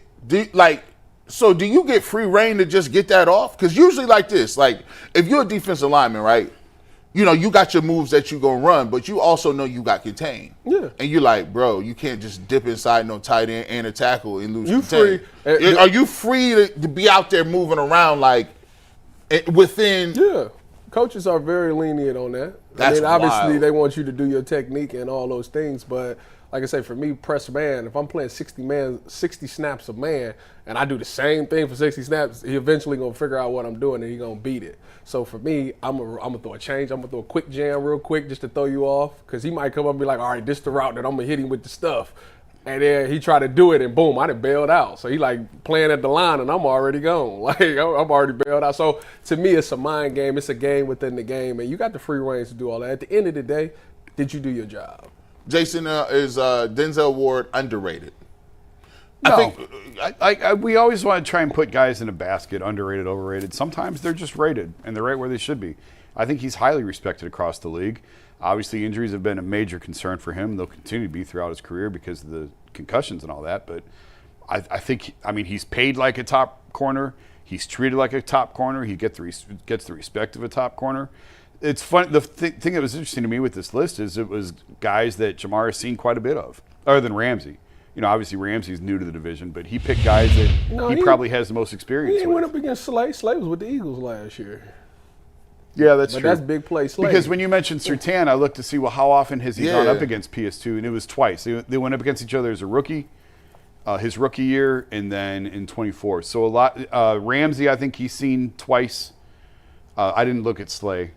And Surtain they've seen twice, but obviously he's got a long history with Denzel. Obviously he's familiar with Joey Porter, so I think just that familiarity probably impacted his rankings and why he felt the way that he did. Another young corner, Christian Gonzalez for the Patriots, good player. Earl, before we toss it back, MJ Emerson did change his number. Maybe that came along with a speed boost. Maybe this one will be lighter. Right? This number. That's a heavy number.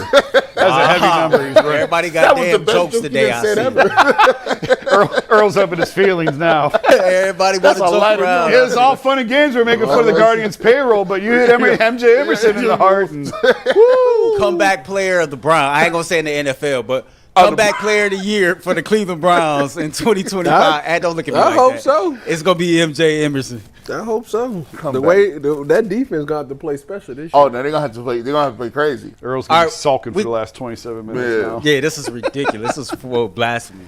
Yo, we got our guests, man. Before we bring in our guests, this is a good time to say thank you to everybody that's tuned in to the show today. The chat has been active. Make sure you like, subscribe to the Ultimate Cleveland Sports Show, and sign up for Overtime. Today's Overtime topic is my favorite movie of all time is blank. and why. So make sure y'all check that out. Joining us right now, courtesy of ESPN, is Chris Herring. Chris, welcome to the show. Thanks, guys, for having me. I appreciate you. Well, Chris, we just got the news. Kobe Altman, received an extension. Him and his staff, and we just talked about how good they have done in terms of rebuilding the roster after LeBron. Around the league, where do you think he is ranked as? We threw the question out.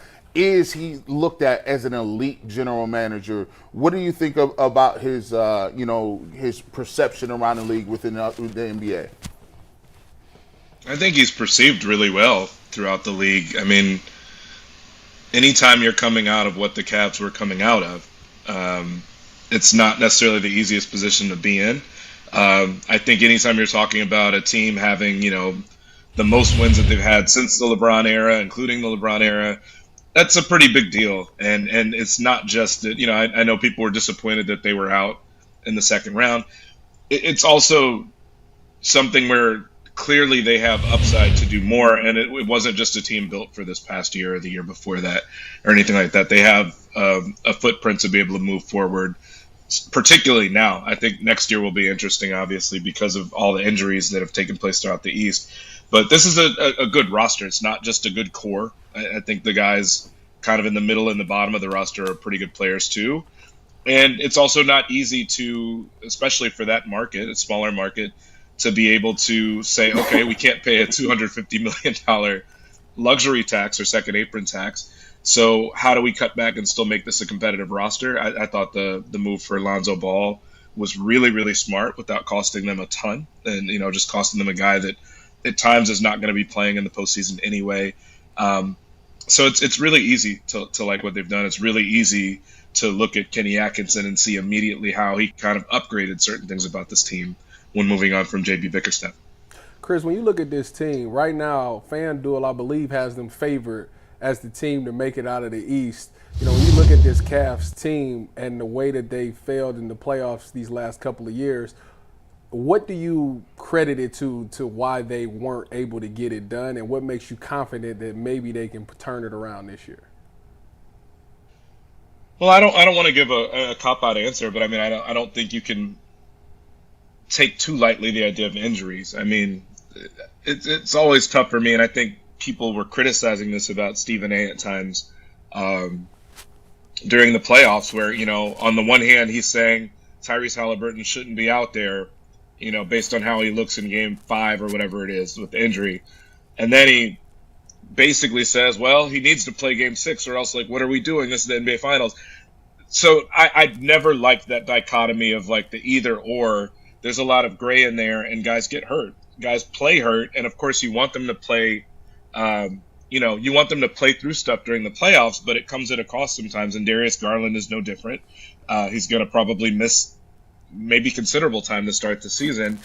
So if he was playing through something that is going to keep him out even into the regular season now, you can imagine how banged up he was during the playoffs to try to play through that. They were not healthy during the playoffs. Would that have made the complete difference? Would they have beaten Indiana had they been fully healthy? Maybe. Indiana kind of looked like a team on a mission, but I don't think you can really just push all the way past that and just ignore it as if it wasn't a thing. And I think the other thing is that this team is still developing to some extent. I think they had enough to get it done, and I think certainly I and a lot of other people expected more from them. Evan Mobley still is growing as a player. He obviously took a huge step forward as far as the three ball, as far as being able to do even more defensively. But I think that the best is still yet to come for him. And so it's not to say, again, that you can't get to the finals and the conference finals before guys have really reached their peak. I don't think Oklahoma City has peaked yet necessarily. But I do think that it takes kind of, generally speaking, it's when everybody is playing their best ball.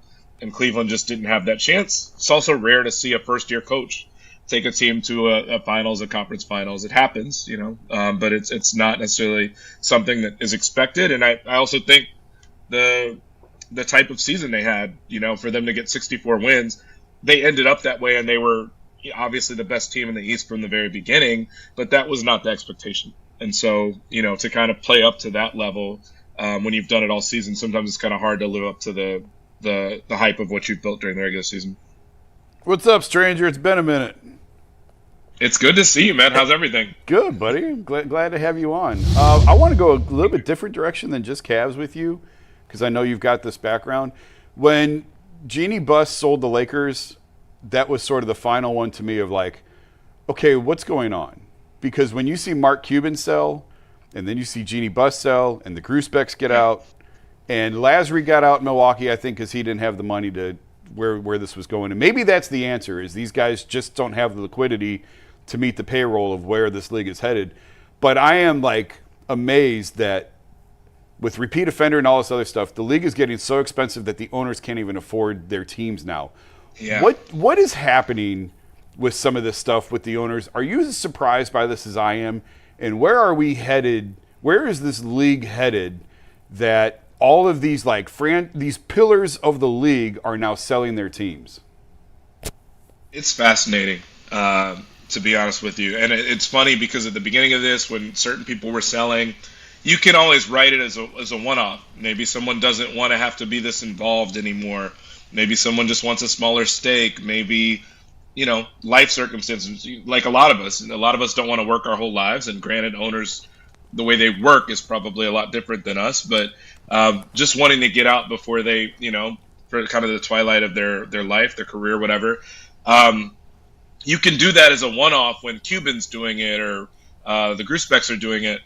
This is kind of a pattern now, though, I think. And it's been very, very interesting to watch because when you watch – we've heard for years, I remember when the Lakers let Alex Caruso walk in free agency so that he could go to the Bulls in the first place.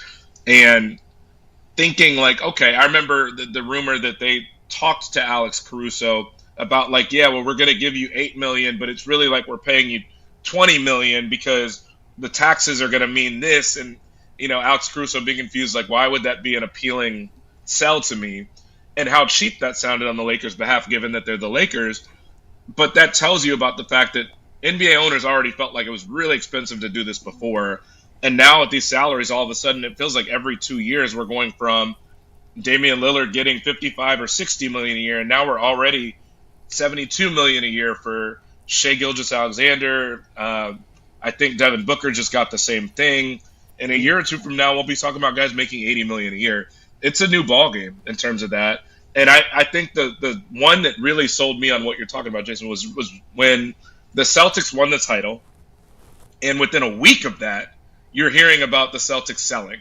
And the owners selling the team is like they wanted nothing to do with where this money was going, and they just didn't have it, the ownership. And so I think where we're headed now, frankly, is private equity, which is someone who's worked for corporations that have been bought partially by private equity. That's terrifying to me. I think private equity has a tendency to kind of mess things up in this country.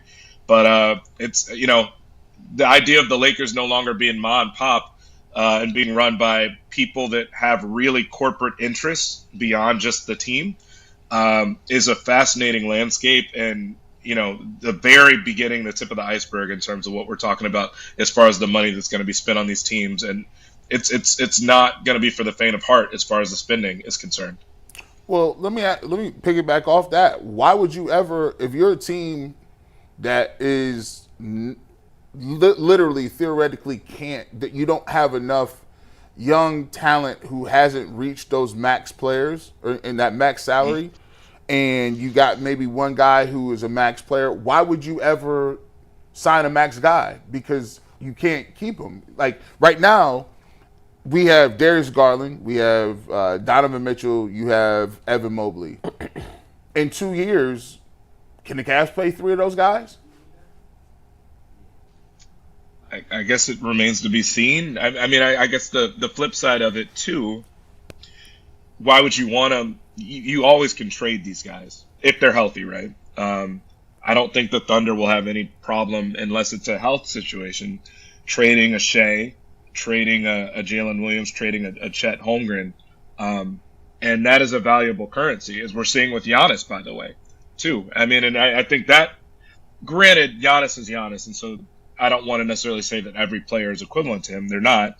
But think about how hard Milwaukee is fighting tooth and nail to keep this guy.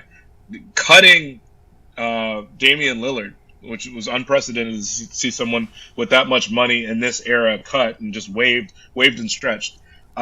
They're fighting to keep him because it's kind of like, well, what do we do if it's not him? And what message does it send if he doesn't want to be here? Like, who else would really want to play here if he's not here? So I think that's part of it is, and I think you're connecting it to what I said of like, it's not for the faint of heart. It's not just easy to hand over contracts to these guys necessarily of that size, but show me a team in recent history in this era of the NBA that didn't have at least one of those guys to go win a title. And it's okay. Like, not every team is playing for a title every year. We know that. But to build that out, you certainly need to, like, you're going to at some point get to a point where you've got to pay somebody that kind of money. Oklahoma City had Shea, and he was obviously on this trajectory for a few years. But prior to that, you didn't necessarily know that Jalen Williams was going to be what he is. You didn't necessarily know that Chet was going to develop into what he is. You've got to have a willingness once you get guys to this level to be paid to pay them. If not, it does raise the question of like, why are you even in this? Chris, let me ask the $1 million question that all Cleveland fans want to know: is LeBron being bought? Is he going to get bought out by the Lakers, and will he end up signing with the Cavs? Man, part of me still can't really imagine that. I mean, you never want to say it's impossible. Obviously, if he decided that was what he wanted to do, I think it becomes more of an interesting conversation. In the same way that if Giannis decided, I want to go play in New York or any other place, it puts pressure on the organization that they've made it known. Rich Paul could probably do that with a single phone call, a single text to people in those circles to at least start that train down the tracks. Does he want that? It seems like everything about his life is kind of centered on staying in LA, and his family is there, and he's got a ton of business interests out there. To me, the way that they're talking about a lot of this stuff, it still kind of feels like aspects of his team are kind of like a little bit blindsided by how much they've handed the reins to Luka this quickly. So I don't know if it's more posturing. I don't know if it's just to kind of leave himself an opening. As Jason knows, and a ton of people in that orbit know, he rarely does or says anything without there being a rationale or a reason for it. He's one of those people where, like, when there's been smoke, there's fire eventually. So I'm very curious to see how these next few weeks play out. I'm very curious to see, assuming they get to the regular season, what this season looks like. But part of me, just my gut feeling is that Cleveland is a little too young to really meaningfully shake up what they have going. But if you were ever going to do that for anybody, you're doing it for a kind of a favorite son and someone that grew up in the area and has already brought a title to the area. It seems like a storybook ending, but again, he seems like he's pretty happy, or at least was pretty happy with everything in LA prior to this. His son also plays for the Lakers, so it's like that's a part of it too. Not to say that couldn't be picked up and taken somewhere else. But it's like, for me, it's still a little bit hard to get over certain hurdles. I still kind of feel like I'll end up being a Laker at the end of it. All right, Chris. So the executive producer of this show, Steve Becker, is a Michigan man. Ooh. I just got a text, to throw a Michigan question in there. You're a Michigan man. Oh, gosh. No, Tyvis, don't worry about it. Don't worry about it. I got you, bro. I got you. How well do you know your Michigan sports? I mean, if we're talking football, pretty decently, certainly my lifetime, and even probably a little bit before that. But I'm 38, so pretty decently during that run, certainly the last 15, 20 years. But outside of that, outside of basketball specifically, the football and basketball, not great. This is perfect. This is perfect for my question then. So I have somebody that I'm a fan of that went to Michigan, and I'm curious where you rank this player amongst all Michigan hoopers. Where would you put Naz Hillman, men and women, amongst Michigan hoopers? Naz Hillman was nasty. Like, you're not gonna hear any sort of, man. To be honest with you, I'm not gonna really put anybody above Naz Hillman. Like, I feel like not with an argument where like I feel so strongly about it. She was amazing, and I feel like even watching the basketball team, I used to cover women's basketball when I was at Michigan as a student, and they were not good during that era. But I never really made a point to go back and I didn't have as much curiosity as I should have had about the program after I stopped covering it. Naz Hillman made me more interested in that side of it than the men's side, certainly during the time she was at Michigan. So that, I mean, you're not going to hear me say a single word or even like muster an argument to say that there were people. I'd have to really sit and think. It's also harder, like when you talk about the WNBA and making it into the WNBA and being a certain pick in the WNBA, it's, to me, a lot harder to ascend that than it is the men's side almost, because there's just so few spots in the WNBA. So mad props to Naz, and I'm super proud of her, super excited to kind of see where her career goes. Here's my theory. It's easy to put her number one. She's the only person in Michigan history that got a 50-point game. If you look at her numbers when it comes to career rebounds and points, that's crazy. She's one of few players that's in the top 3 or both. Think about it. Jalen Rose, Juwan Howard, Chris Webber all hooped at Michigan, and none of them dropped 50. Yep. I mean, and that's what I'm saying, too, is like the level of star power. I don't know. I guess you could make the argument on some level that when you are a singular star on your team, because like I think that was the other thing with like the guys you threw in with the Fab Five, they were playing together, so it's going to be harder to drop theoretically harder. What opportunity do you even have to post a 50-point game when you're playing with that sort of talent? But I don't know, man. Like I just, the thing I love about Naz is that it was kind of during that same Caitlin Clark era, basically, and so it's like you have individual singular stars that everything is kind of wrapped around them. The whole program is really wrapped around them. But that's hard. Like, that's really hard to do that with that sort of weight on you.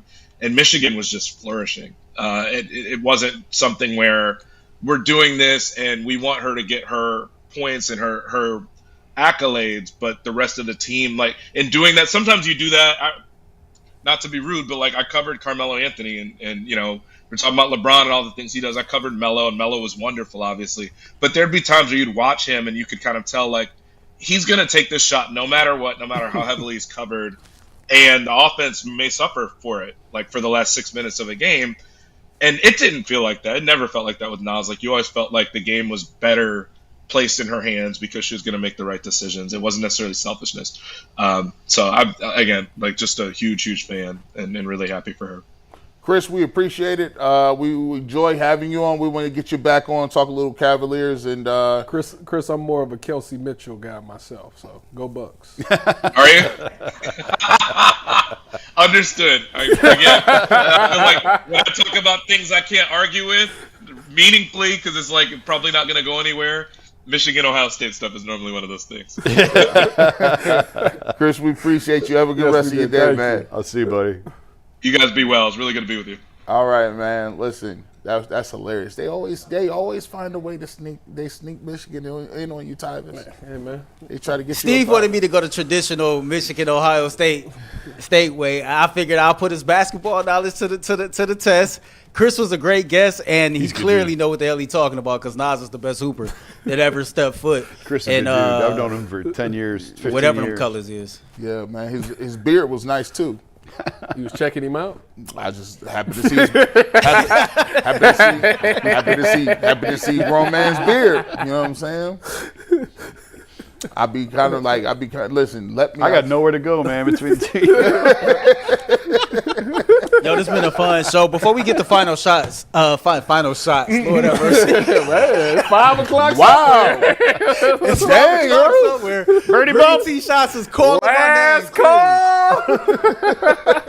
Before we get to final thoughts, let's get to some of these super chats, man. Shout out to our amazing fan base. Shout out to Phil Bowman, who's always gifting memberships. I tell people all the time, if you want to experience overtime on a trial basis, be active in the chat during the show. We always got somebody handing out memberships, man. So if you got a free membership today, make sure you check out overtime. Let me see this. DB Dog says, many people today lack emotional discipline. AB can't predict the future. Mandatory government-funded counseling starting in middle school. Thoughts on that? Yeah, I think, man, we in our society we lack patience, man. We move too fast. We think too fast, and you know, it's a lot that it's outside of football. I think the more major thing is we talk about it because he's a football player and we want to see him play. But I think it's a society issue where we need to learn how to express our emotions in a better way, more productive way, besides violence and just being compulsive. I don't know. You can mandate therapy, but it's certainly helpful. Yeah. Christopher Waite says Barry has been a great GM for the Texans and the Bucks. Yeah. Hey, the Texans they didn't catapult it. That's wild. And 3Sip12, who is actually always in the chat, he's always on the spinoff shows. He just sent $2 just to show us some love, man. So shout out to you. It's been a fun show. Any final thoughts? Not shots, thoughts from anybody on the panel. No. Listen. First and foremost, hey, listen. When is football season coming up? Your son is still playing, right?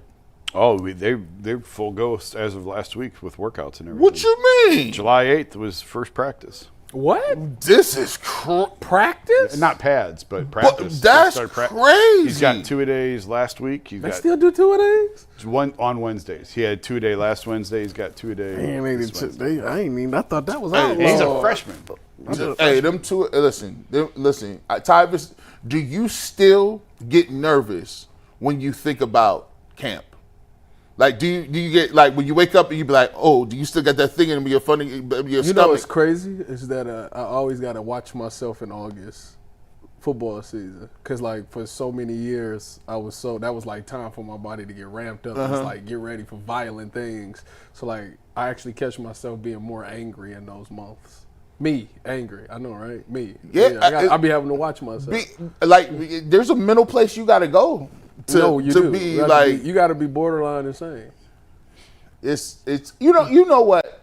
I would like to do a full psychological workup of former football players, and I would like to see like what really they had, like what mental spaces they be in. It's crazy you say this because I got a couple of friends that went through. The NFL got this, not the NFL, but these people like put you through like therapy to see like what's wrong with you.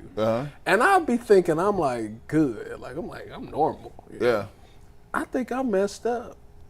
Oh no, listen. No, I think I be thinking it's everybody else. It might be me. I think I really do got a problem. Let me tell you this.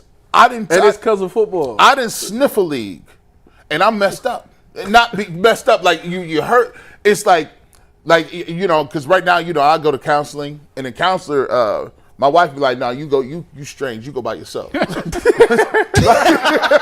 go by yourself. Whatever you got, I don't know what you got." So I got the counseling sessions, and she be like, "Yeah, that's not normal, man. Nobody don't think like that. I swear, they don't." She literally said, normal people don't think like that," and I'm like, I thought this is what everybody was thinking. I'm going around thinking everybody else was mad. Nah, bro. So can you imagine what's wrong with this dude? He's out of pocket. Like I be sitting there and I just be talking about certain things and people be like, "Why you thinking like that?" I'll be like, "You don't see it that way." Like messes you up. The whole world view up. Like I gotta start checking on my bro. I'll be checking in on Cecil too. Yeah. Cecil just be in the corner. Or holding itself like Cap, man. It just be calling, man. No, it's just I'm scarred. Like I'm scarred from a lot of things. Yeah. Like for example, like I was telling y'all, like how I don't like to miss because somebody might. It's funny. Kirk Cousins. Did y'all watch the quarterbacks? Kirk Cousins said exactly what I just said. It started back up again? Yeah, it's Kirk Cousins, Jared Goff, and Joe Burrow. So Kirk Cousins on the episode, he was talking. Don't give it away. Because we ain't got the bus stop. This is small. He goes. They asked him why did he keep playing? Like he was playing through injury, and they was like, "Why did you keep playing?" And he was like, "Well, because I didn't want to give up those reps because I didn't want to. I had a fear of losing my spot." And it was so funny to hear that because I'm like, I see. I'm telling you. Yep. Real quick, we got 10 seconds before we get out of here. All-Star game tonight. Do Steve and Quan get a hit? No. No. Enjoy the Ultimate Cleveland Sports Show. We'll see you tomorrow. Peace.